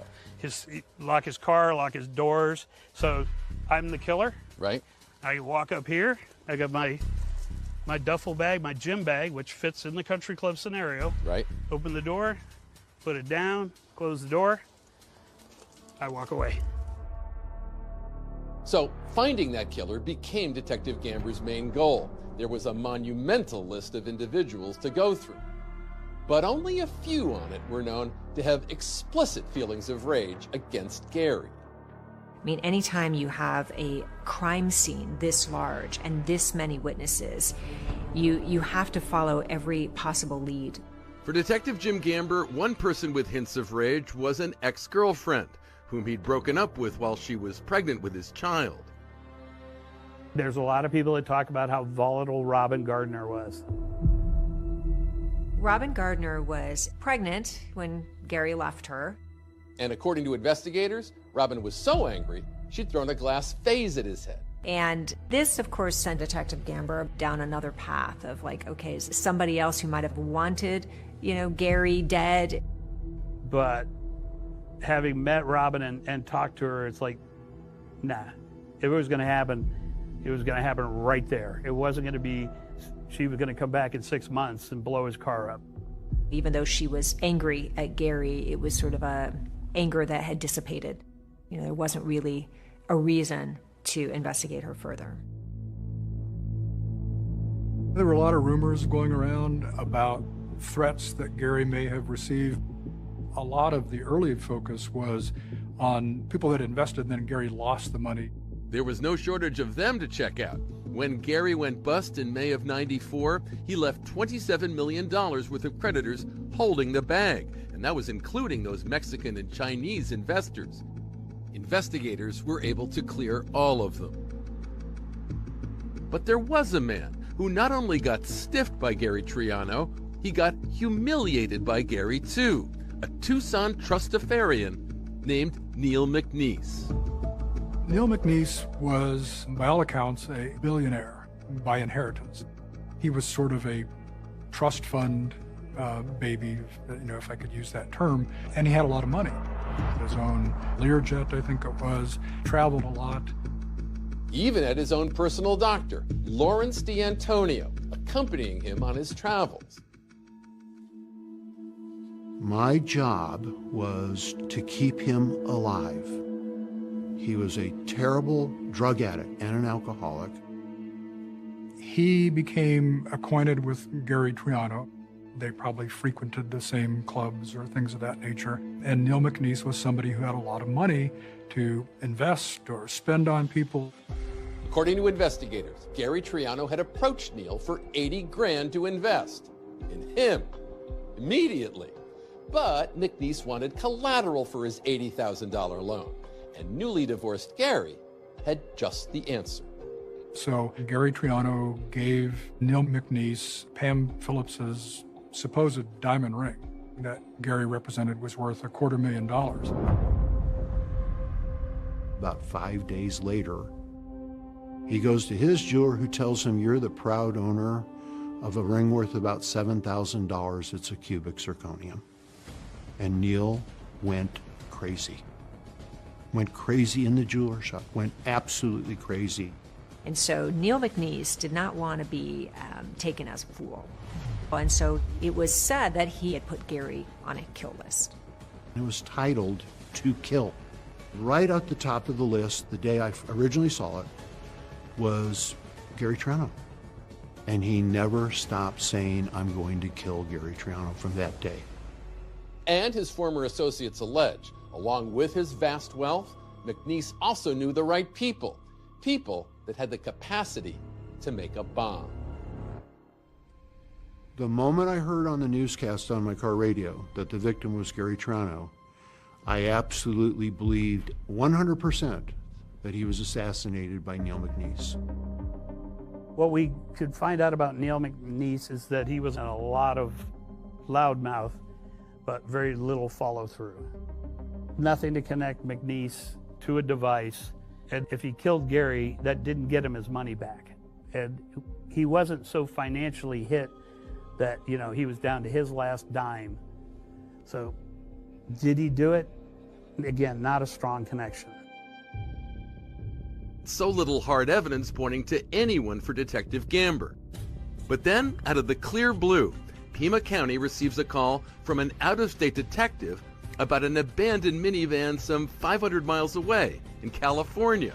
It's crammed with stuff that has a name on it. That name is Gary Triano. But why?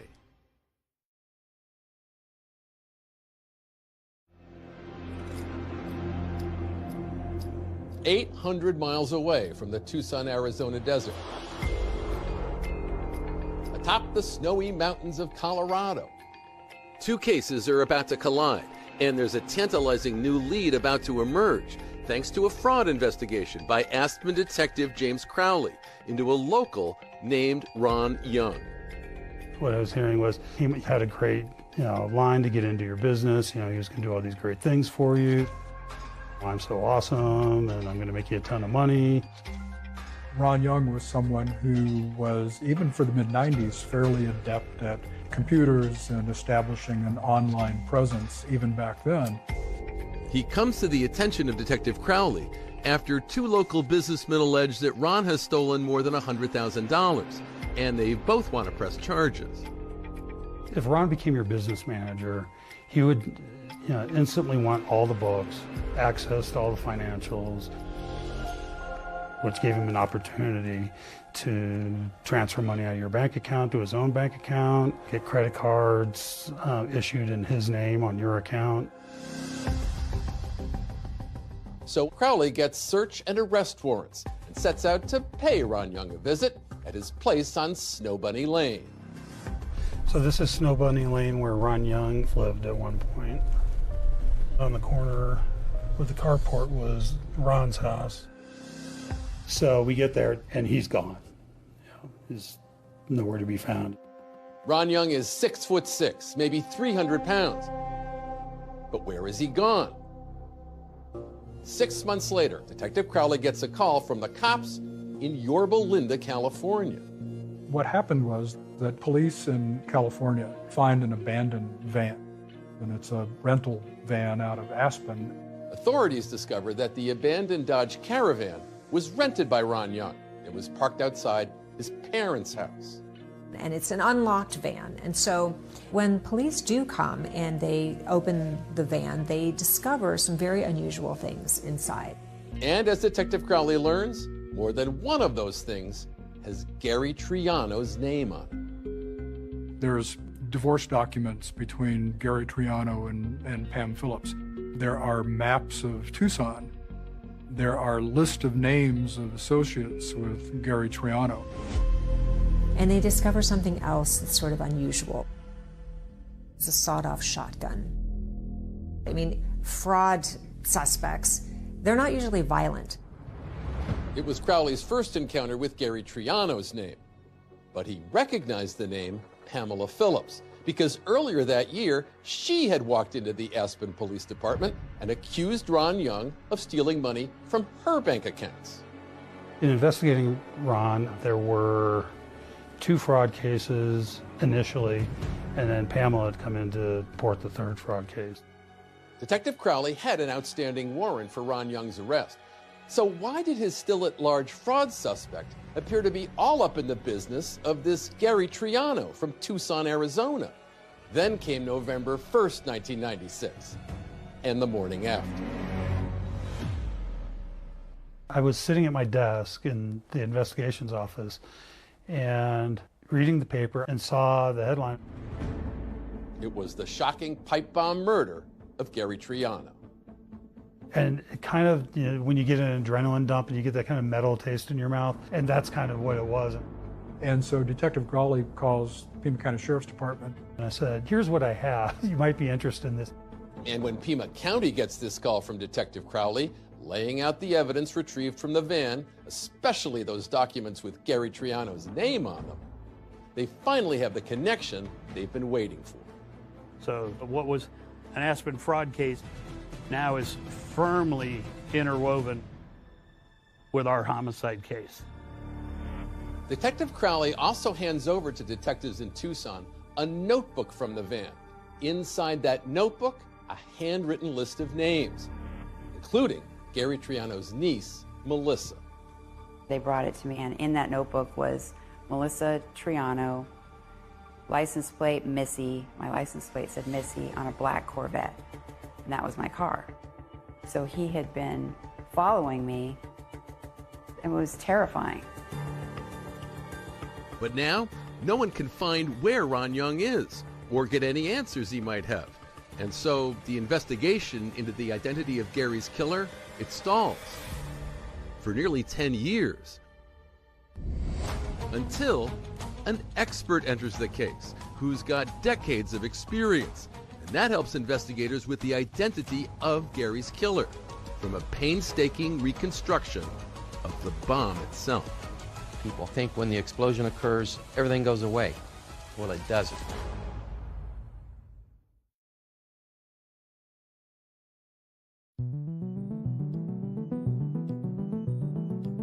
Here we are in New Mexico, Anthony. Yes. A typical land of enchantment landscape around us here, right? Kind of desolation and mountain desert area. So a decade after the murder of Gary Triano, the case has gone stone cold. The Sheriff's Department decides to invite one of ATF's top bomb experts, Anthony May, into the investigation, just to see if he could help determine who built that bomb that wound up in Gary's car. Anthony, when I think of blowing stuff up in New Mexico, I think of the movie Oppenheimer, something in Los Alamos, right? Yeah, a little bit south there, but yes. You guys gotta hold on, hold on. So if you go just outside Socorro, New Mexico, you'll find this 40-square-mile field laboratory, and it's called the Energetic Materials Research and Testing Center, EMERTEC for short. It's a research and training division of New Mexico Tech, and it's a place where highly skilled bomb specialists do their work with explosives. So we're blowing something up today, aren't we? Yes, we are. We're going to reenact a bombing that occurred in 1996 that ended up taking Gary Triano's life. Today, Anthony May is going to take us inside his field of explosive expertise and show us just how this kind of detective work can help authorities identify a killer. What kind of car is this that we're looking at right here? It's a Ford Mercury Grand Marquis. It's not the exact vehicle, but it is similar in body style and chassis. Melton Flores is a research engineer and assistant director here at EMERTEC. He and his team are the ones who found the car and put together a pipe bomb, all closely resembling Gary Triano's car and what was inside it on the evening of November 1st, 1996. We'll be safely tucked away in the upper bunker. We have a flag that you'll see behind your shoulder there. That flag is currently in the down position, which means that testing is imminent. The EMERTEC engineers have these high-speed cameras ready to film the explosion at 20,000 frames per second. Morning, everybody. So today we got a recreation shot of a 1996 bombing in Arizona. It's going to be a pipe bomb. Once the bomb goes off, we're going to wait until for Merkel he'll give it the all clear. It's the desert, it's hot, so drink plenty of water. We got snakes, we got scorpions, we got spiders, so watch out for all that. Tesla. Yeah, hold on. Let me do a quick roll call up here. Like with the Triano case, the pipe bomb is placed in a blue canvas bag and it's positioned on the passenger seat. The technician spools out the firing fuse. We take cover in a bunker some 2,000 feet away.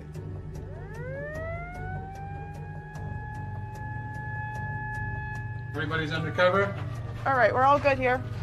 Tesla, your range. Okay, you ready, Jessica? 2, 1.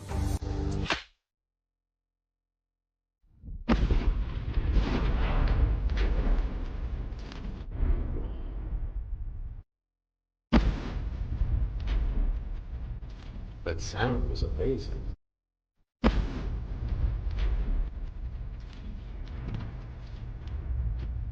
I think it could have been the back window that was flying out. Oh, is that right? Starting to see some smoke now. I think, it's smoldering a little bit. Yeah, it looks that way. The car's on fire. Every bomb scene tells a story, and the debris scattered by this bomb is much like the debris that was scattered after the bomb that exploded in Tucson on November 1st, 1996. Debris gathered up by law enforcement that Anthony May would go on to analyze. So after the all clear, we move in for a closer look. It would be up, most of it is going to be up over that ridge. Well, we're going to walk into the blast scene. Now we're starting to pick up some heavy components, and now we're going to decide, is it from the car? Is it from the bomb? And what I'm seeing is car parts here, the door handle. As I can see already, the roof of the car is over here. Looking at the roof of the car, most of our fragments went straight up. Does it matter to you that it went straight up? It'll tell me the orientation of that pipe bomb.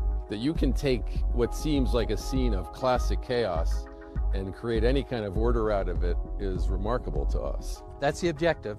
Take a look at what the crime scene is telling you, what the evidence tells you, and then go from there. It is one of the most notorious murders in Tucson history. Opening statement. Back in 2005, it was Anthony May taking the fragments of that 1996 bomb that killed Gary Triano and reassembling the device, hoping that the process would offer some leads in a case that had grown cold. This is actually a picture of when Jim brought the evidence up to me. It's just kind of like a puzzle now. I am trying to match pieces. This is the pieces of the pipe. So what specifically did you find as you looked at all that evidence? People think when the explosion occurs, everything goes away. Well, it doesn't. There's 95 to 99% of the device still there. It's in just different configurations. I was able to determine the size. It was about a 17-inch pipe bomb. So it took Tony May about a month to piece back together all the fragments of the bomb, and he showed us the reproduction he was able to construct. So somehow from all this material, you're able to recreate something that looks very much like what the actual bomb must have been. Yes. Is there any indication that Gary Triano would have seen that bag in the seat next to him? Well, he in fact did see it. There was a witness that said that he saw Gary Triano get in the car and then lean over into the passenger seat, meaning that the bomber was also somewhere close by with the remote control device, and when he saw him lean over the bag, that's when he initiated the device. And just like any puzzle, once the pieces start to fit together, there is a picture that emerges that would eliminate some suspects and start to bring others into sharper focus. We had found a piece in the debris here of parts that were soldered together. There were globs of solder. The globs instantly told you, not somebody who does this on a regular basis. Doesn't do it on a regular basis. The question to me was, is this a professional hit? Are we dealing with a mafia? From the design, the construction, the soldering, the battery, I don't see that. Turns out the outdated 6-volt battery used on the bomb was also a clue about the bomber's age. That indicated to me that we're not dealing with some young individual who has experience with AA batteries or 9-volt batteries.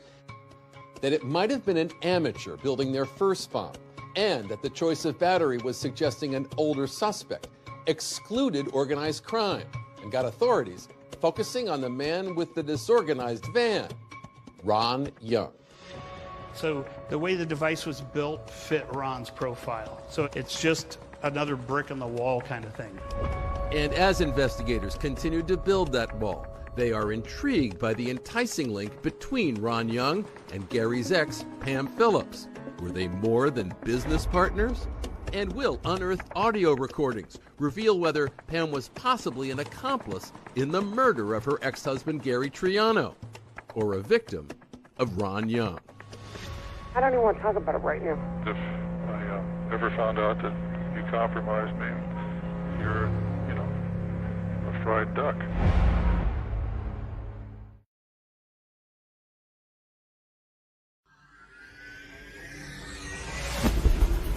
It's a story about sex, lies, and audio tape, and a sensational bombing.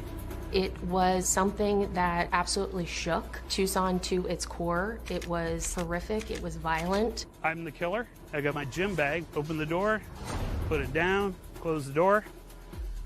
I walk away. The ex-wife, the business manager, the murder. How do they all fit together? Pamela Phillips was a socialite, a beautiful blonde bombshell. She was the quintessential trophy wife. Why would she have been so mad at him? Nothing went her way through that whole divorce, and she was furious by it. And so she's on the hunt for her next husband. She said, I need to find a husband that is worth $20 million or more. Finding them would be the real problem. Is it okay to talk? Yeah. Copy down what you need to copy in your own code and throw this away. To this day, I keep calling it the treasure trove of evidence. It was astounding what was there. If he was a real hitman, why is he not threatening her with her life or threatening her family or kids? It's a sensational trial, complete with sex, money, and murder. It's summed up in one word: greed.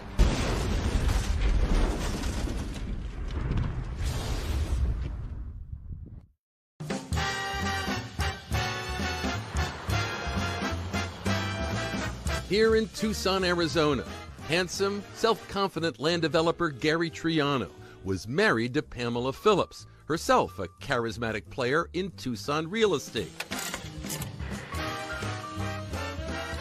They were a power couple with expensive tastes and the assets to satisfy them. It was almost like lifestyles of the rich and famous. But after the real estate boom went bust, Gary went bankrupt. Pamela began to realize maybe Gary wasn't all that he was cracked up to be. Like maybe there were little cracks in this armor here.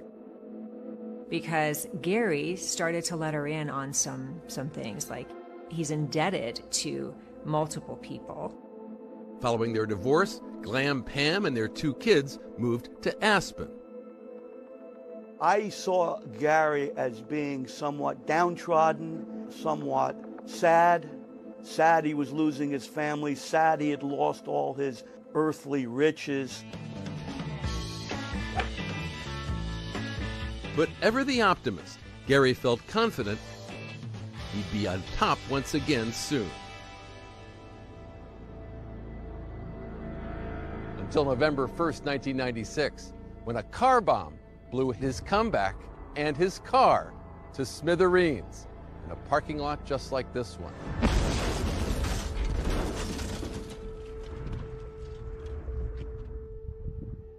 But who or what wanted Gary Triano dead? Despite Pam and Gary's bitter divorce, investigators could see no immediate connection between Pam in Colorado and Gary's pipe bomb murder in Arizona, until cops stumbled across that minivan in California belonging to Ron Young, packed with documents with Gary and Pam's names on them.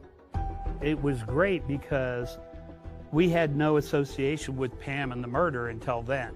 Before we had Pam was in Aspen, the bomb went off in Tucson. How could Pam have pushed the button? Okay, now we have that connection. We have Ron Young bridging that distance for us.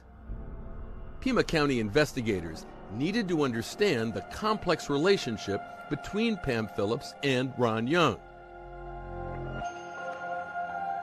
According to friends, that relationship had begun here on Aspen Snow Bunny Lane, where Ron Young lived. Pam was practically his next-door neighbor.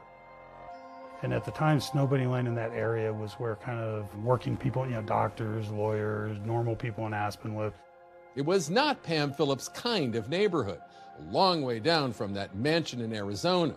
So she asked her neighbor, Ron Young, to help out on her business idea. It was an astrology website called starbabies.com.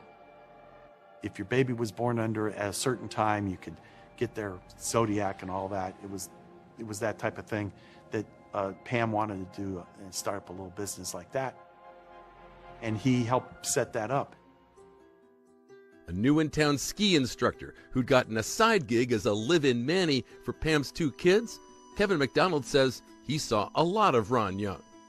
He would come over and spend time with Pam and was helping her with the star babies, and then he would have dinners with her. And I could see that there was more than just being the down the street neighbor. After the kids were asleep, Pam didn't want them to see them being intimate or being more than just friends. Kevin would recall Pam as a good and caring mother to her kids. But according to Pam's friends, starbabies.com and Ron Young were only part of her plan to return to the top of the mountain here in ski country. Pam was always out in the different private bars and private clubs in Aspen trying to meet rich men. And because she said, I need to find a husband that is worth $20 million or more. If it was Pam's long-term goal, it was fueled by her short-term needs. She was running out of money. And for that, she blamed Gary Triano. Why would she have been so mad at him? Nothing went her way through that whole divorce, and she was furious by it. And she wanted money. She needed money to continue her lifestyle. Once Pam and Gary had cruised on luxury yachts and private planes. Now, Pam was steamed that Gary was making her pay to fly the kids back to Aspen after his visit with them. Pam told me one night after I put the kids to bed, she just said that she was down to her last $60,000. So I knew that she was worried. She was bleeding money. She wasn't making any money. Pam was convinced that Gary was hiding assets, so allegedly she asked Ron Young to find them. Pam's chief complaint during this entire relationship is she's not receiving enough child support from Gary, and he must be hiding assets. But Ron is still really pissed off that he's not being paid for his services. Because of their business relationship, Ron had access to her accounts, and he allegedly started taking out money for himself. That's what led Pam to report Ron's alleged fraud in the first place. Yet it wasn't long after that Ron Young skipped town and vanished. He was one step ahead of an Aspen arrest warrant. After Pam came in the initial time, and I asked her to provide follow-up documentation, she never came back. Ron Young is nowhere to be found, but Pima County sheriffs decide to talk with Pam. And then when you go to interview Pam, she minimizes Ron Young. Oh, he was not involved in my life. He gave me a little financial advice and things like that. Yet less than a year later, Pam is out of Snowbunny Lane and into a $1 million home. Why were authorities so interested in her change of fortune? Pam had 2 million reasons to kill Gary.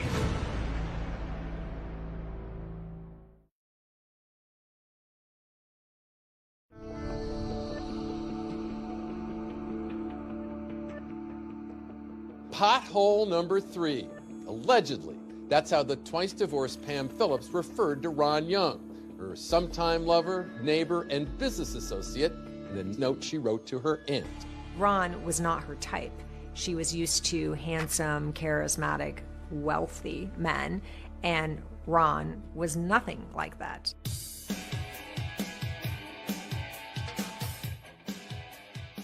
When Pam moved up to Aspen, she purported not to have any money, was in financial hard times.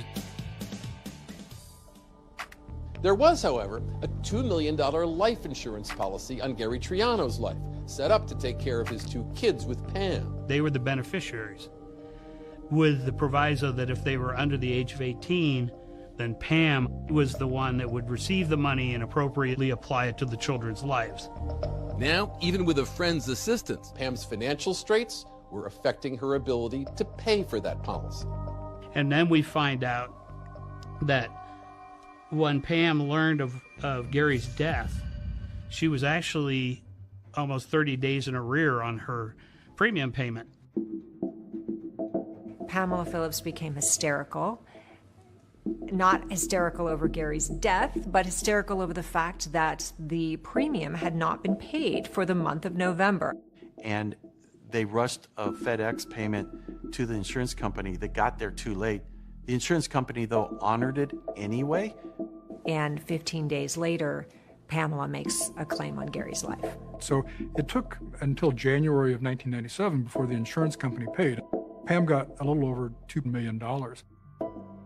Pam Phillips wastes no time. As soon as she gets this $2 million life insurance proceeds, she goes out and she buys her dream mansion. And it's this home in Meadowood. It has its own ski lift. It's buttressed against the mountains. It's got these like massive wooden doors. It has marble all over the floor. So as Pam was spending that life insurance money and climbing back into Aspen society, Gary's murder remained unsolved. It was a burden on the entire Triano clan, the notoriety haunting their every move. If I said my name, I get a million questions or a million comments on the matter. Are you related to Boom Boom Triano? Like horrible things people would say. They would refer to your uncle as Boom Boom Boom. Boom Triano was one. There was all kinds of weird things that they said. So by 2005, this case had really become a cold case. So we had this one anomaly, Ron Young. And it was, where's Ron Young? Where's Ron Young? Aspen PD had the arrest warrant, so he could be arrested anywhere within U.S. jurisdiction, and just nothing was coming of it. He was like a puff of smoke. In hopes of teasing Ron Young out of hiding, Detective Gamber uses his network of undercover agents and investigators to approach the TV show America's Most Wanted. The manhunt for November 19th is now in progress. Then in 2005, a segment on Ron Young goes on the air. Could this accused con man also be a cold-blooded killer? Well, cops in Arizona want to find that out. Right after the America's Most Wanted episode airs, it happens to catch the eye of a chiropractor in Florida whose patient is none other than Ron Young. So this chiropractor out of Fort Lauderdale, Florida, informs America's Most Wanted that not only is his patient Ron Young, but Ron has a scheduled appointment the very next day. And that's a huge break in the case, because now law enforcement, America's Most Wanted, they can all descend on Florida and make the capture. Sure enough, Ron Young shows up in time for his appointment. After his appointment, Ron is returning to his car when Broward County's fugitive unit makes the arrest. All of it captured on America's Most Wanted. Right behind your back. What's your name?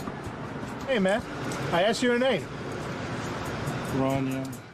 Authorities hold Ron Young on fraud and weapons charges because when Ron's apprehended, he's got a loaded Colt .380 semi-automatic gun in his possession. So now, detectives race to Florida to see what Ron Young might have to say about Pamela Phillips and Gary Triano. But when they touch down, they get a big surprise, one that will blow this case wide open. We walk over to this box, and there's some micro cassettes sitting in there. And it's like, anybody have a micro cassette recorder? And what was on there is, to this day, I keep calling it the treasure trove of evidence. It was astounding what was there. I don't even want to talk about it right now. What I'm saying is if I ever found out that you compromised me for your benefit, it'd be really unfortunate for you.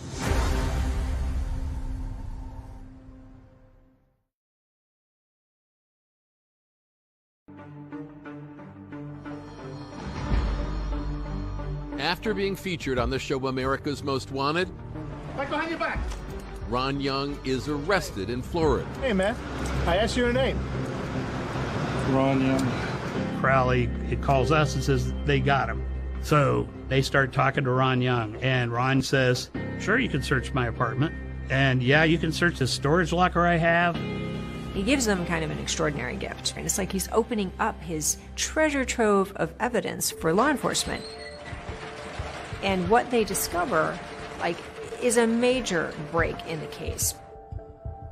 Among the physical evidence seized from Ron's properties, detectives find spreadsheets, FedEx receipts, thousands of email printouts, and letters that shockingly reveal Pam and Ron had been in contact the whole time Ron was a fugitive, even after Pam had accused Ron of fraud and minimized their relationship to police. I think the apparent connection between us is best kept at a minimum, she writes. I don't want to appear as too much of a helper, though you know I am. I love you and count on you. Pamela. So there was obviously more of a relationship than she was letting on. But then, as far as evidence goes, the coup de grace. We walk over to this box, and there's some micro cassettes sitting in there. And it's like, anybody have a micro cassette recorder? And so we pop one of the tapes in, we hit play. You sent my money yet? My principal. I am not going to keep sending you more and more money unless I know that you can honor our agreement. And it's Ron Young's voice and Pam Phillips's voice. We immediately turn the tapes off. We box those up immediately, and those go to the lab to be professionally transferred. It takes months just for detectives to listen and catalog the dozens of hours of telephone conversations that Ron has secretly recorded. And the contents are stunning. I'm really happy that your 1.6 was tax-free. Just say yes. I will take the forward like it's been coming, and I'd like the balance of it as quick as possible. Yes. Yes, I want it all. I want it all. I want it all as soon as possible. We have no disagreement. You start to listen to the phone calls, and the next thing you hear is, you got your 2, I want my 4. Well, you have a $2 million insurance policy, and you have Ron getting $400 and some odd $1,000 in cash from Pam. Recovered emails and FedEx receipts detail how, at Ron Young's direction, Pam made regular cash payments to him, choreographed, authorities believe, in a manner to avoid detection. You start following Ron telling Pam, this is how you hide taking the money from your accounts and sending it as cash to me. And he gives her a detailed process to follow. He was instructing her to take out certain amounts of money at different locations, use different accounts, don't mail from the same place twice, vary your pattern so no one gets wise. Is it okay to talk? Yeah. There's absolutely nothing that shows me having any contact, since I left Aspen, or ever, really. If you, for any reason, need to keep dates or numbers or anything else, obviously just transpose it into codes. For investigators, this game of subterfuge and these under-the-radar payments from Pam to Ron is starting to smell like a murder conspiracy. What he had on his computer was astounding. Pam was paying him on a monthly basis, and he had his own amortization table of the money Pam was paying him with the interest that was due, and it totaled something like $440,000. Armed with this new evidence, police get a warrant to search Pam's place, the Aspen mansion her slice of the insurance money paid for.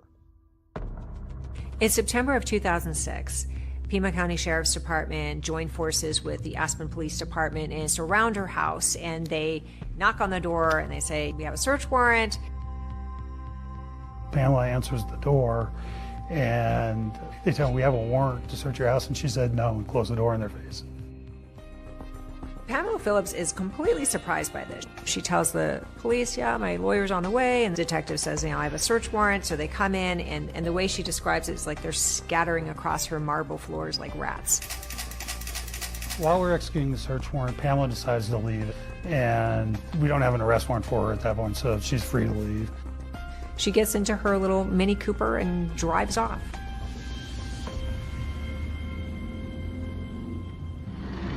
Meanwhile, after pleading guilty to firearms charges, Ron Young is sentenced to 10 months in prison in Florida. After his jail term, he's sent back to Aspen. He gets extradited to Aspen to face the fraud charges. And it's there that the fraud charges get dismissed. After the charges are dismissed in Aspen, we don't have enough to charge him with the homicide yet. So he is free, but he's on parole from the federal prison. Ron Young moves to his parents' house in Yorba Linda, California. So there's all this stuff that's coming together. There's the suspicions about the life insurance policy. And now we've got Ron Young, who's an associate of Pam Phillips, and all these things in the van in California, the names and a notepad of people associated with Gary Triano, maps of Tucson, receipts from a hotel in Tucson near where Gary was living at the time. After nearly 12 years, the police finally obtain arrest warrants, hoping to bring long-awaited justice in the case of Gary Triano. We're going to do a simultaneous arrest. We've already put surveillance teams in Aspen, surveillance teams in Yorba Linda. We hit Ron and we arrest him. We go to hit Pam and we do a records check on her and we find out she flew out of the country to destinations unknown. She was gone.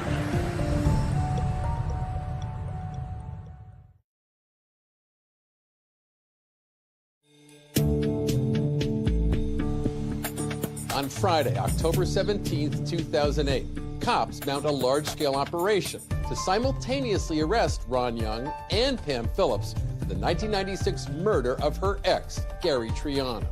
We have the arrest warrants. We've already put surveillance teams in Yorba Linda. We've coordinated with local law enforcement. We hit Ron and we arrest him. We extradite him back to Tucson. But when it comes to arresting Pam, they have a rude awakening.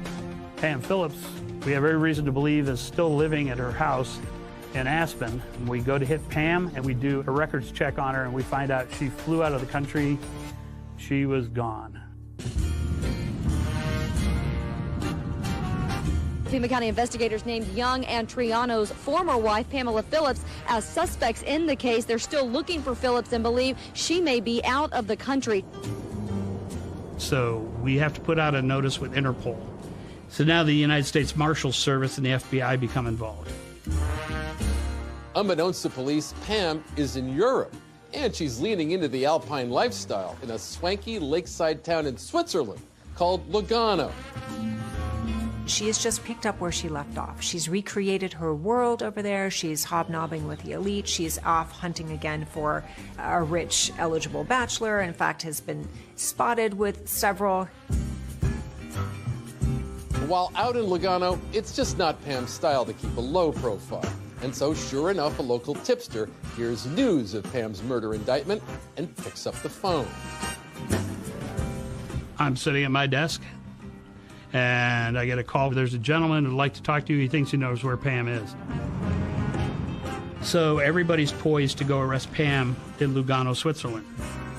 But there's a hitch. See, the Swiss government wants a guarantee that the U.S. won't invoke the death penalty. Gamber and his team are able to work out the details. But when the Swiss police went to arrest her, yeah, she wasn't there. Ultimately, there's a multinational effort that leads to Pam's arrest in Austria.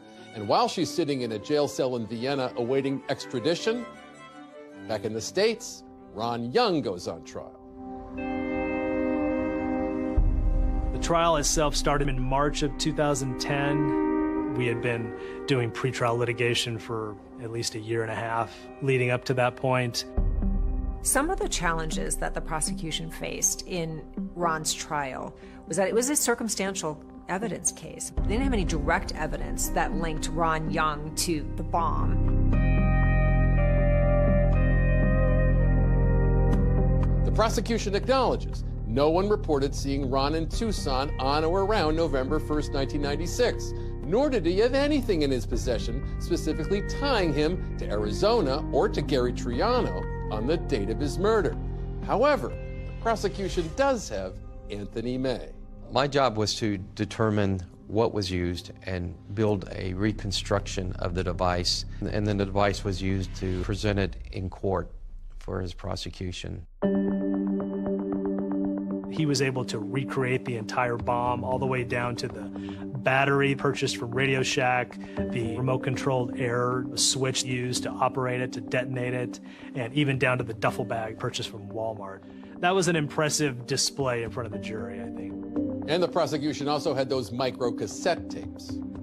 I helped you on something that was, you know, beyond what anybody else in the world would probably do, and I think that deserves some consideration, since you're living off the benefits of it. The prosecution makes the case that in their conversations, Pam and Ron were talking about the murder of Gary Triano. I am not going to keep sending you more and more money unless I know that you can honor our agreement. The prosecution points out to the jury an email that surfaced from Ron to Pam, referring to Gary as an 800-pound monster.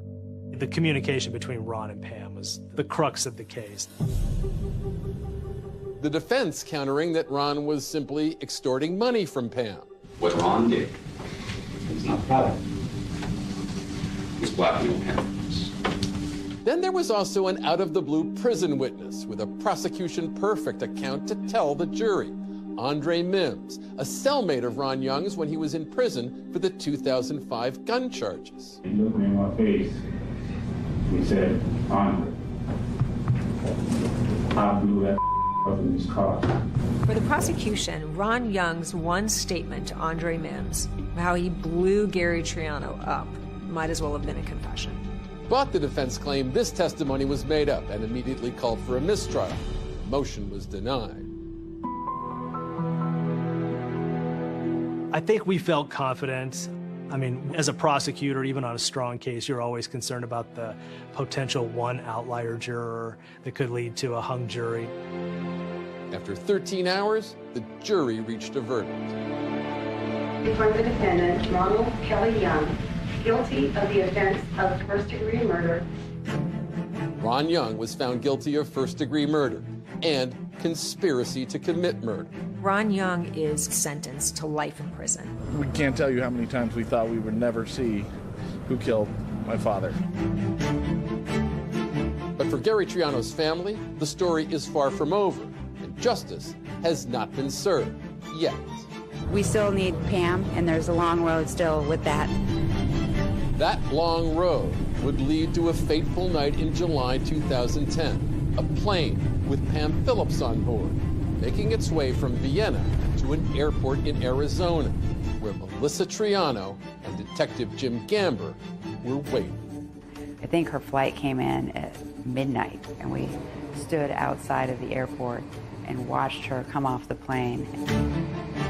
Pam's comment to the U.S. Marshals was, if Gamber's in the airport, I'm not getting off the plane. They walked her out of the jetway, turned her over to me. They had to walk her all the way out to a patrol car. I wanted her to see our faces and to know that we were never giving up on bringing her to justice.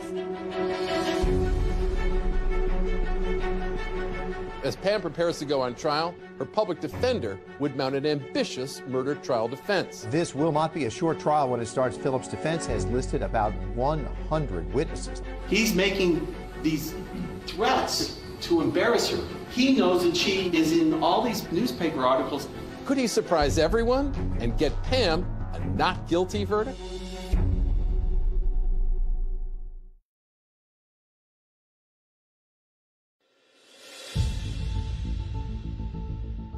Gary Triano had left his first wife to pursue Pam Phillips. Then, as a Tucson power couple, they lived high on the hog. Now, 17 years after he was killed, Pam Phillips was on trial for Gary's murder. For anyone who likes a sensational trial, complete with sex, money, and murder, this one was worth the wait. It has it all. The trial began February 2014. There was a ton of attention and anticipation. All eyes were on Pamela Phillips. I think it was probably the biggest case we've ever had. The Aspen socialite on trial for killing her ex-husband with a car bomb. Pamela Phillips maintains her innocence, but prosecutors say they can prove she's a killer. For the Triano family, this case represents the ultimate hope in finally bringing justice for Gary. How was that trial for you and your family? It was very difficult to sit through when photos or evidence was going to be shown that would be hard. I would get up and walk out. What made it imperative that you be there then? It was knowing the truth. Prosecutors argued that the main reason that Pamela Phillips orchestrated this murder on her ex-husband was the $2 million life insurance policy. The bulk of our evidence came from Ron Young, the FedEx receipts, the phone calls, the emails that Ron Young had saved. With records taken from that abandoned minivan in 1996, prosecutors argue how Ron Young closely surveilled Gary Triano's comings and goings, as well as those of Gary Triano's relatives, which included very specific details about Melissa Triano, who took the stand. The last line has your name on it again, correct? Yes. Melissa Triano. Just above your name, what does it say there? Corvette convertible niece. The prosecution then brings out a key witness, Laura Chapman, a former friend of Pam's, who recalls a conversation she says she had with Pam before Gary's death. She said that she should just hire a hitman, have him taken out, and that the insurance policy was a $2 million insurance policy. And she said it would just be really easy to do because he was so predictable, because he played golf every day. The defense claimed Laura's memory was faulty, and that Pam was not desperate for the life insurance money because she'd lapsed on that last premium payment. If you're going to do a murder for hire for the insurance money, aren't you going to be sure that the insurance policy is in place and has been paid? But for the prosecution, big piece of the puzzle were those taped phone conversations between Ron and Pam, discussing Ron's alleged $400,000 cut of that life insurance policy, where, in the view of the prosecution, Ron says the quiet part out loud.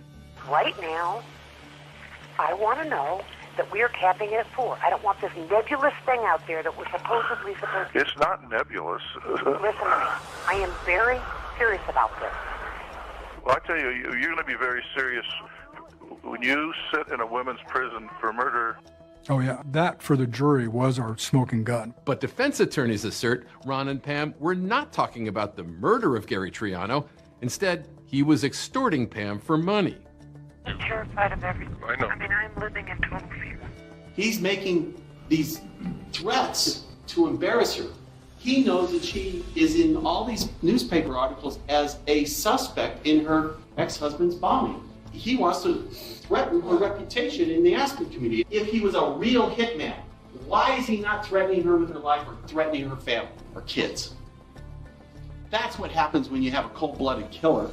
The defense doesn't just try to point out how neither Ron nor Pam could be tied directly to the bomb at the scene of the crime. The defense goes one step further and says the culprit is somebody else entirely.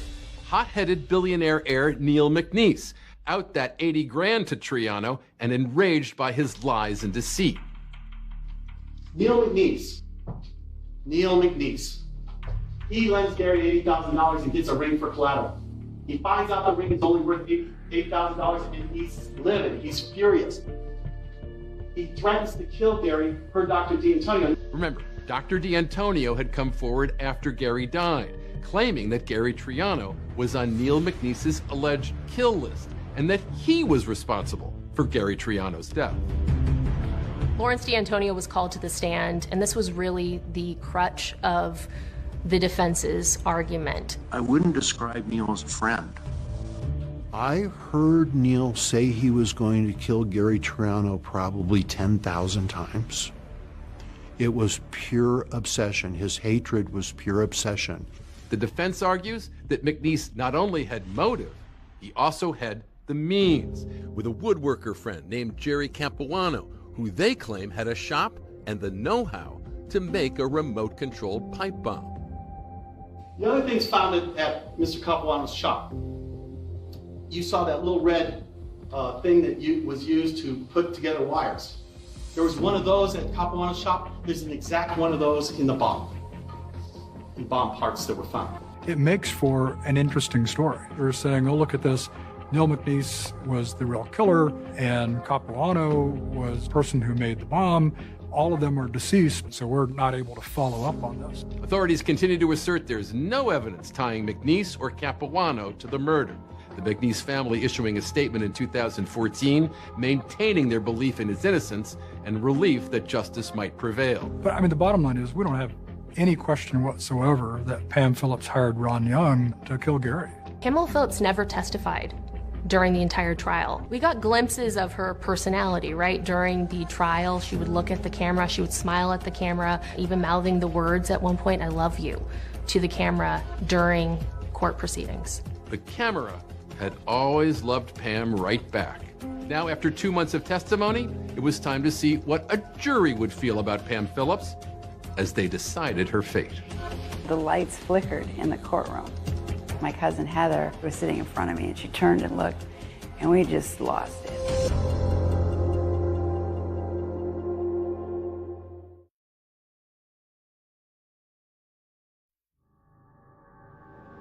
We're on verdict watch as jury deliberation continues in the Pamela Phillips murder for hire trial. The Aspen socialite is accused of hiring... After 26 days of testimony, with 100 witnesses, 670 exhibits, the fate of Pam Phillips lies in the hands of the jury. Do you find the defendant, Pamela Ann Phillips, guilty of first-degree murder?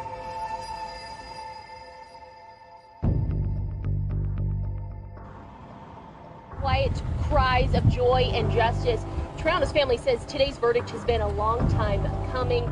Like seconds after the judge said guilty, the lights flickered in the courtroom. It was surreal. What did that tell you, those lights That flickered? he was there. That he knows. Gary's family was relieved by all this. The murder was in 1996. Our trial was now 18 years later. I mean, I don't think they wanted it to be Pam, but they knew it was.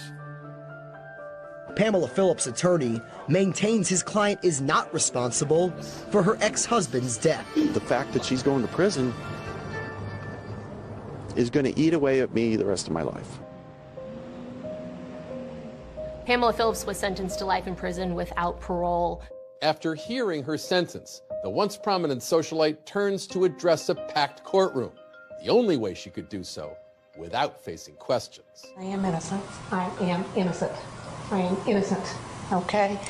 This is hard. It's so hard for me. It's a nightmare. She showed no remorse. She actually turned around to the gallery for the first time. At this point, she was just pandering to the camera. And I don't understand how this can even happen, right? Never any mention as to the loss of life, but everything came back to the impact it had on her personally. Outside the courtroom, after losing their father almost 2 decades earlier, Gary's children expressing both gratitude and sadness at the outcome. We'd like to thank all our friends and everyone who supported us through this entire time. And we're sorry that it had to come to this, because this woman was actually part of our family. Meanwhile, Pam's accomplice, Ron Young, also spending the rest of his life in prison, and he's exhausted all of his appeals. Pam, however, is still fighting for post-conviction relief based on DNA evidence found back in 2014. We found DNA on threads of 2 screws that were embedded into the platform, which was wood, for the pipe bomb. When that came in, we were able to exclude Ronald Young. Pam's appellate attorney maintaining that new, more sophisticated DNA technology will prove that someone other than Ron Young and Pam Phillips murdered Gary Triano. Well, the next step in the process, we did file our petition for post-conviction relief. I'm hopeful that we can do some genealogical testing if we can find the money to do that. They get better DNA that come back and tie to Jerry Capuano, then that might get her a chance for a new trial. Prosecutors stand by the verdict. They continue to say that neither billionaire Neil McNeese nor his friend Jerry Capuano were in any way responsible for Gary's murder. Where I find fault with this is that they, didn't submit Gary Triano as a reference sample. Now, whose DNA do you think is probably all over that scene? How do you buy screws at a hardware store? You don't buy screws that have never been touched by another human being. So finding some lone DNA profile and a blast debris doesn't impress me.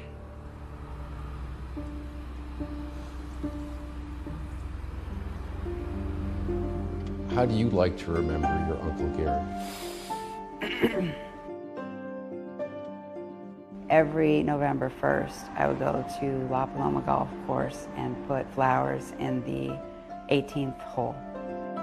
At a local cemetery, there's a bench inscribed with his name and Gary's favorite poem, Rudyard Kipling's If, the classic tribute to the same endurance and optimism that Melissa always saw in her uncle, who in the face of life's setbacks and defeats sought always to remain admirably strong.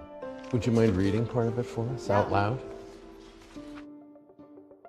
If you can meet with triumph and disaster and treat those two impostors just the same, if you can make one heap of all your winnings and risk it on one turn of pitch and toss and lose and start again at your beginning and never breathe a word about your loss. And that's just how my uncle lived.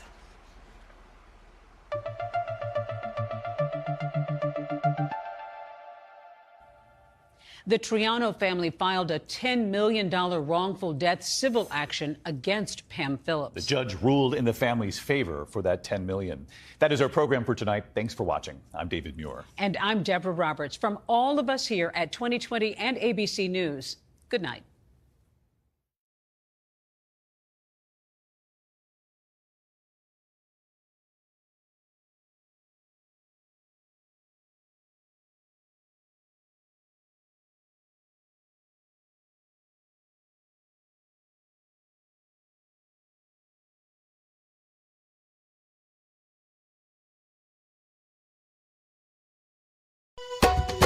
दुनिया दो दिन दी बंदावे मौत दमाल दुनिया दो दिन दी दुनिया दो दिन दी बंदावे मौत दमाल दुनिया दो दिन दी आए कर तू कुछ ख्याल दुनिया दो दिन दी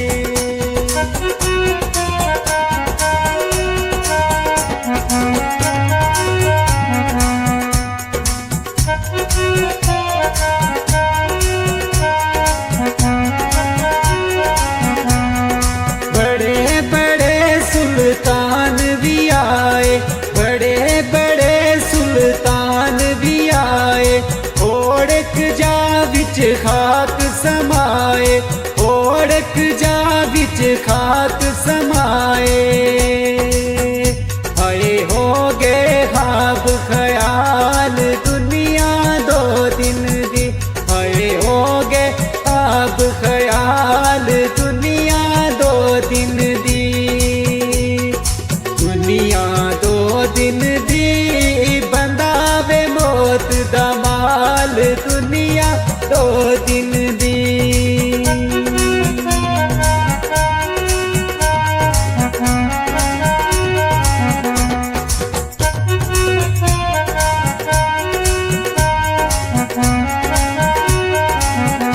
ऊंचे लम्हे महल बना दे ऊंचे लम्हे महल बना दे दगा फरेब ते जुल्म कमा दे दगा फरेब ते जुल्म कमा दे हाय कुछ नहीं खड़दे नाल दुनिया दो दिन दी हाय कुछ नहीं खड़दे नाल दुनिया दो दिन दी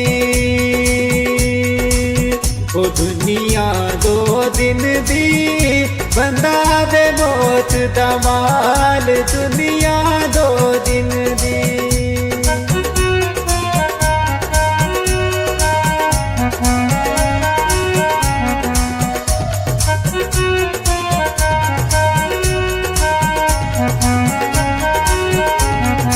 दुनिया देंदी दुख बतेरे दुनिया देंदी दुख बतेरे वीरा कोलू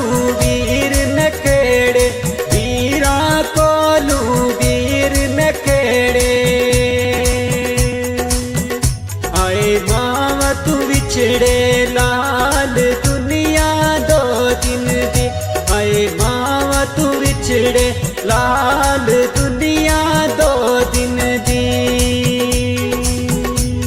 ओ दुनिया दो दिन दी बंदा वे मौत दा माल दुनिया दो दिन दी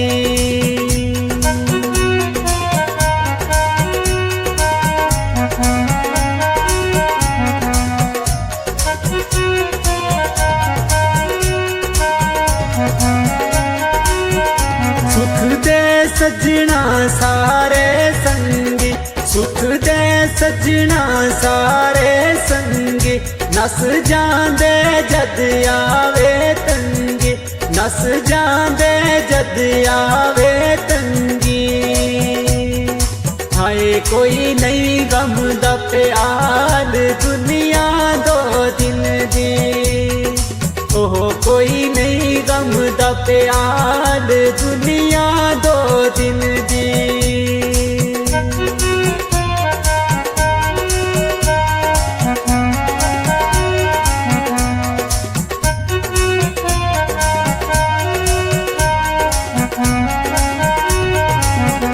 हंसना रोना गम लाचारी हंसना रोना गम लाचारी आज मेरी कल तेरी बारी आज मेरी कल तेरी बारी हाय कंजरी दी मिसाल दुनिया दो दिन दी हाय कर तू कुछ ख्याल दुनिया दो दिन दी ओ दुनिया दो दिन दी बंदा बे मौत दा माल दुनिया दो दिन दी ओह कर तू कुछ ख्याल दुनिया दो दिन दी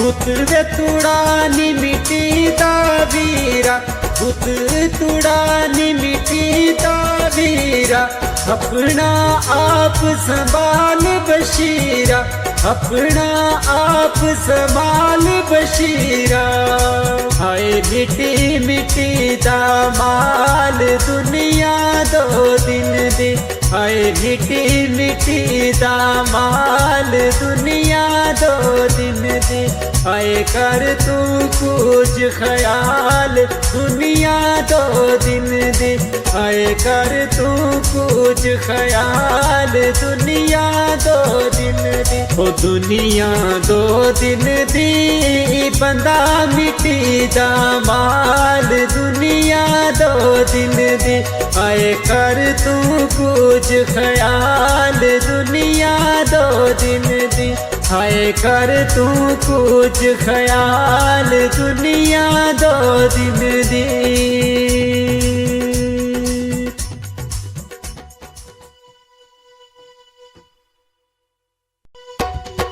दुनिया दो दिन दी बंदा वे मौत दा माल दुनिया दो दिन दी दुनिया दो दिन दी बंदा वे मौत दा माल दुनिया दो दिन दी आए कर तू कुछ ख्याल दुनिया दो दिन दी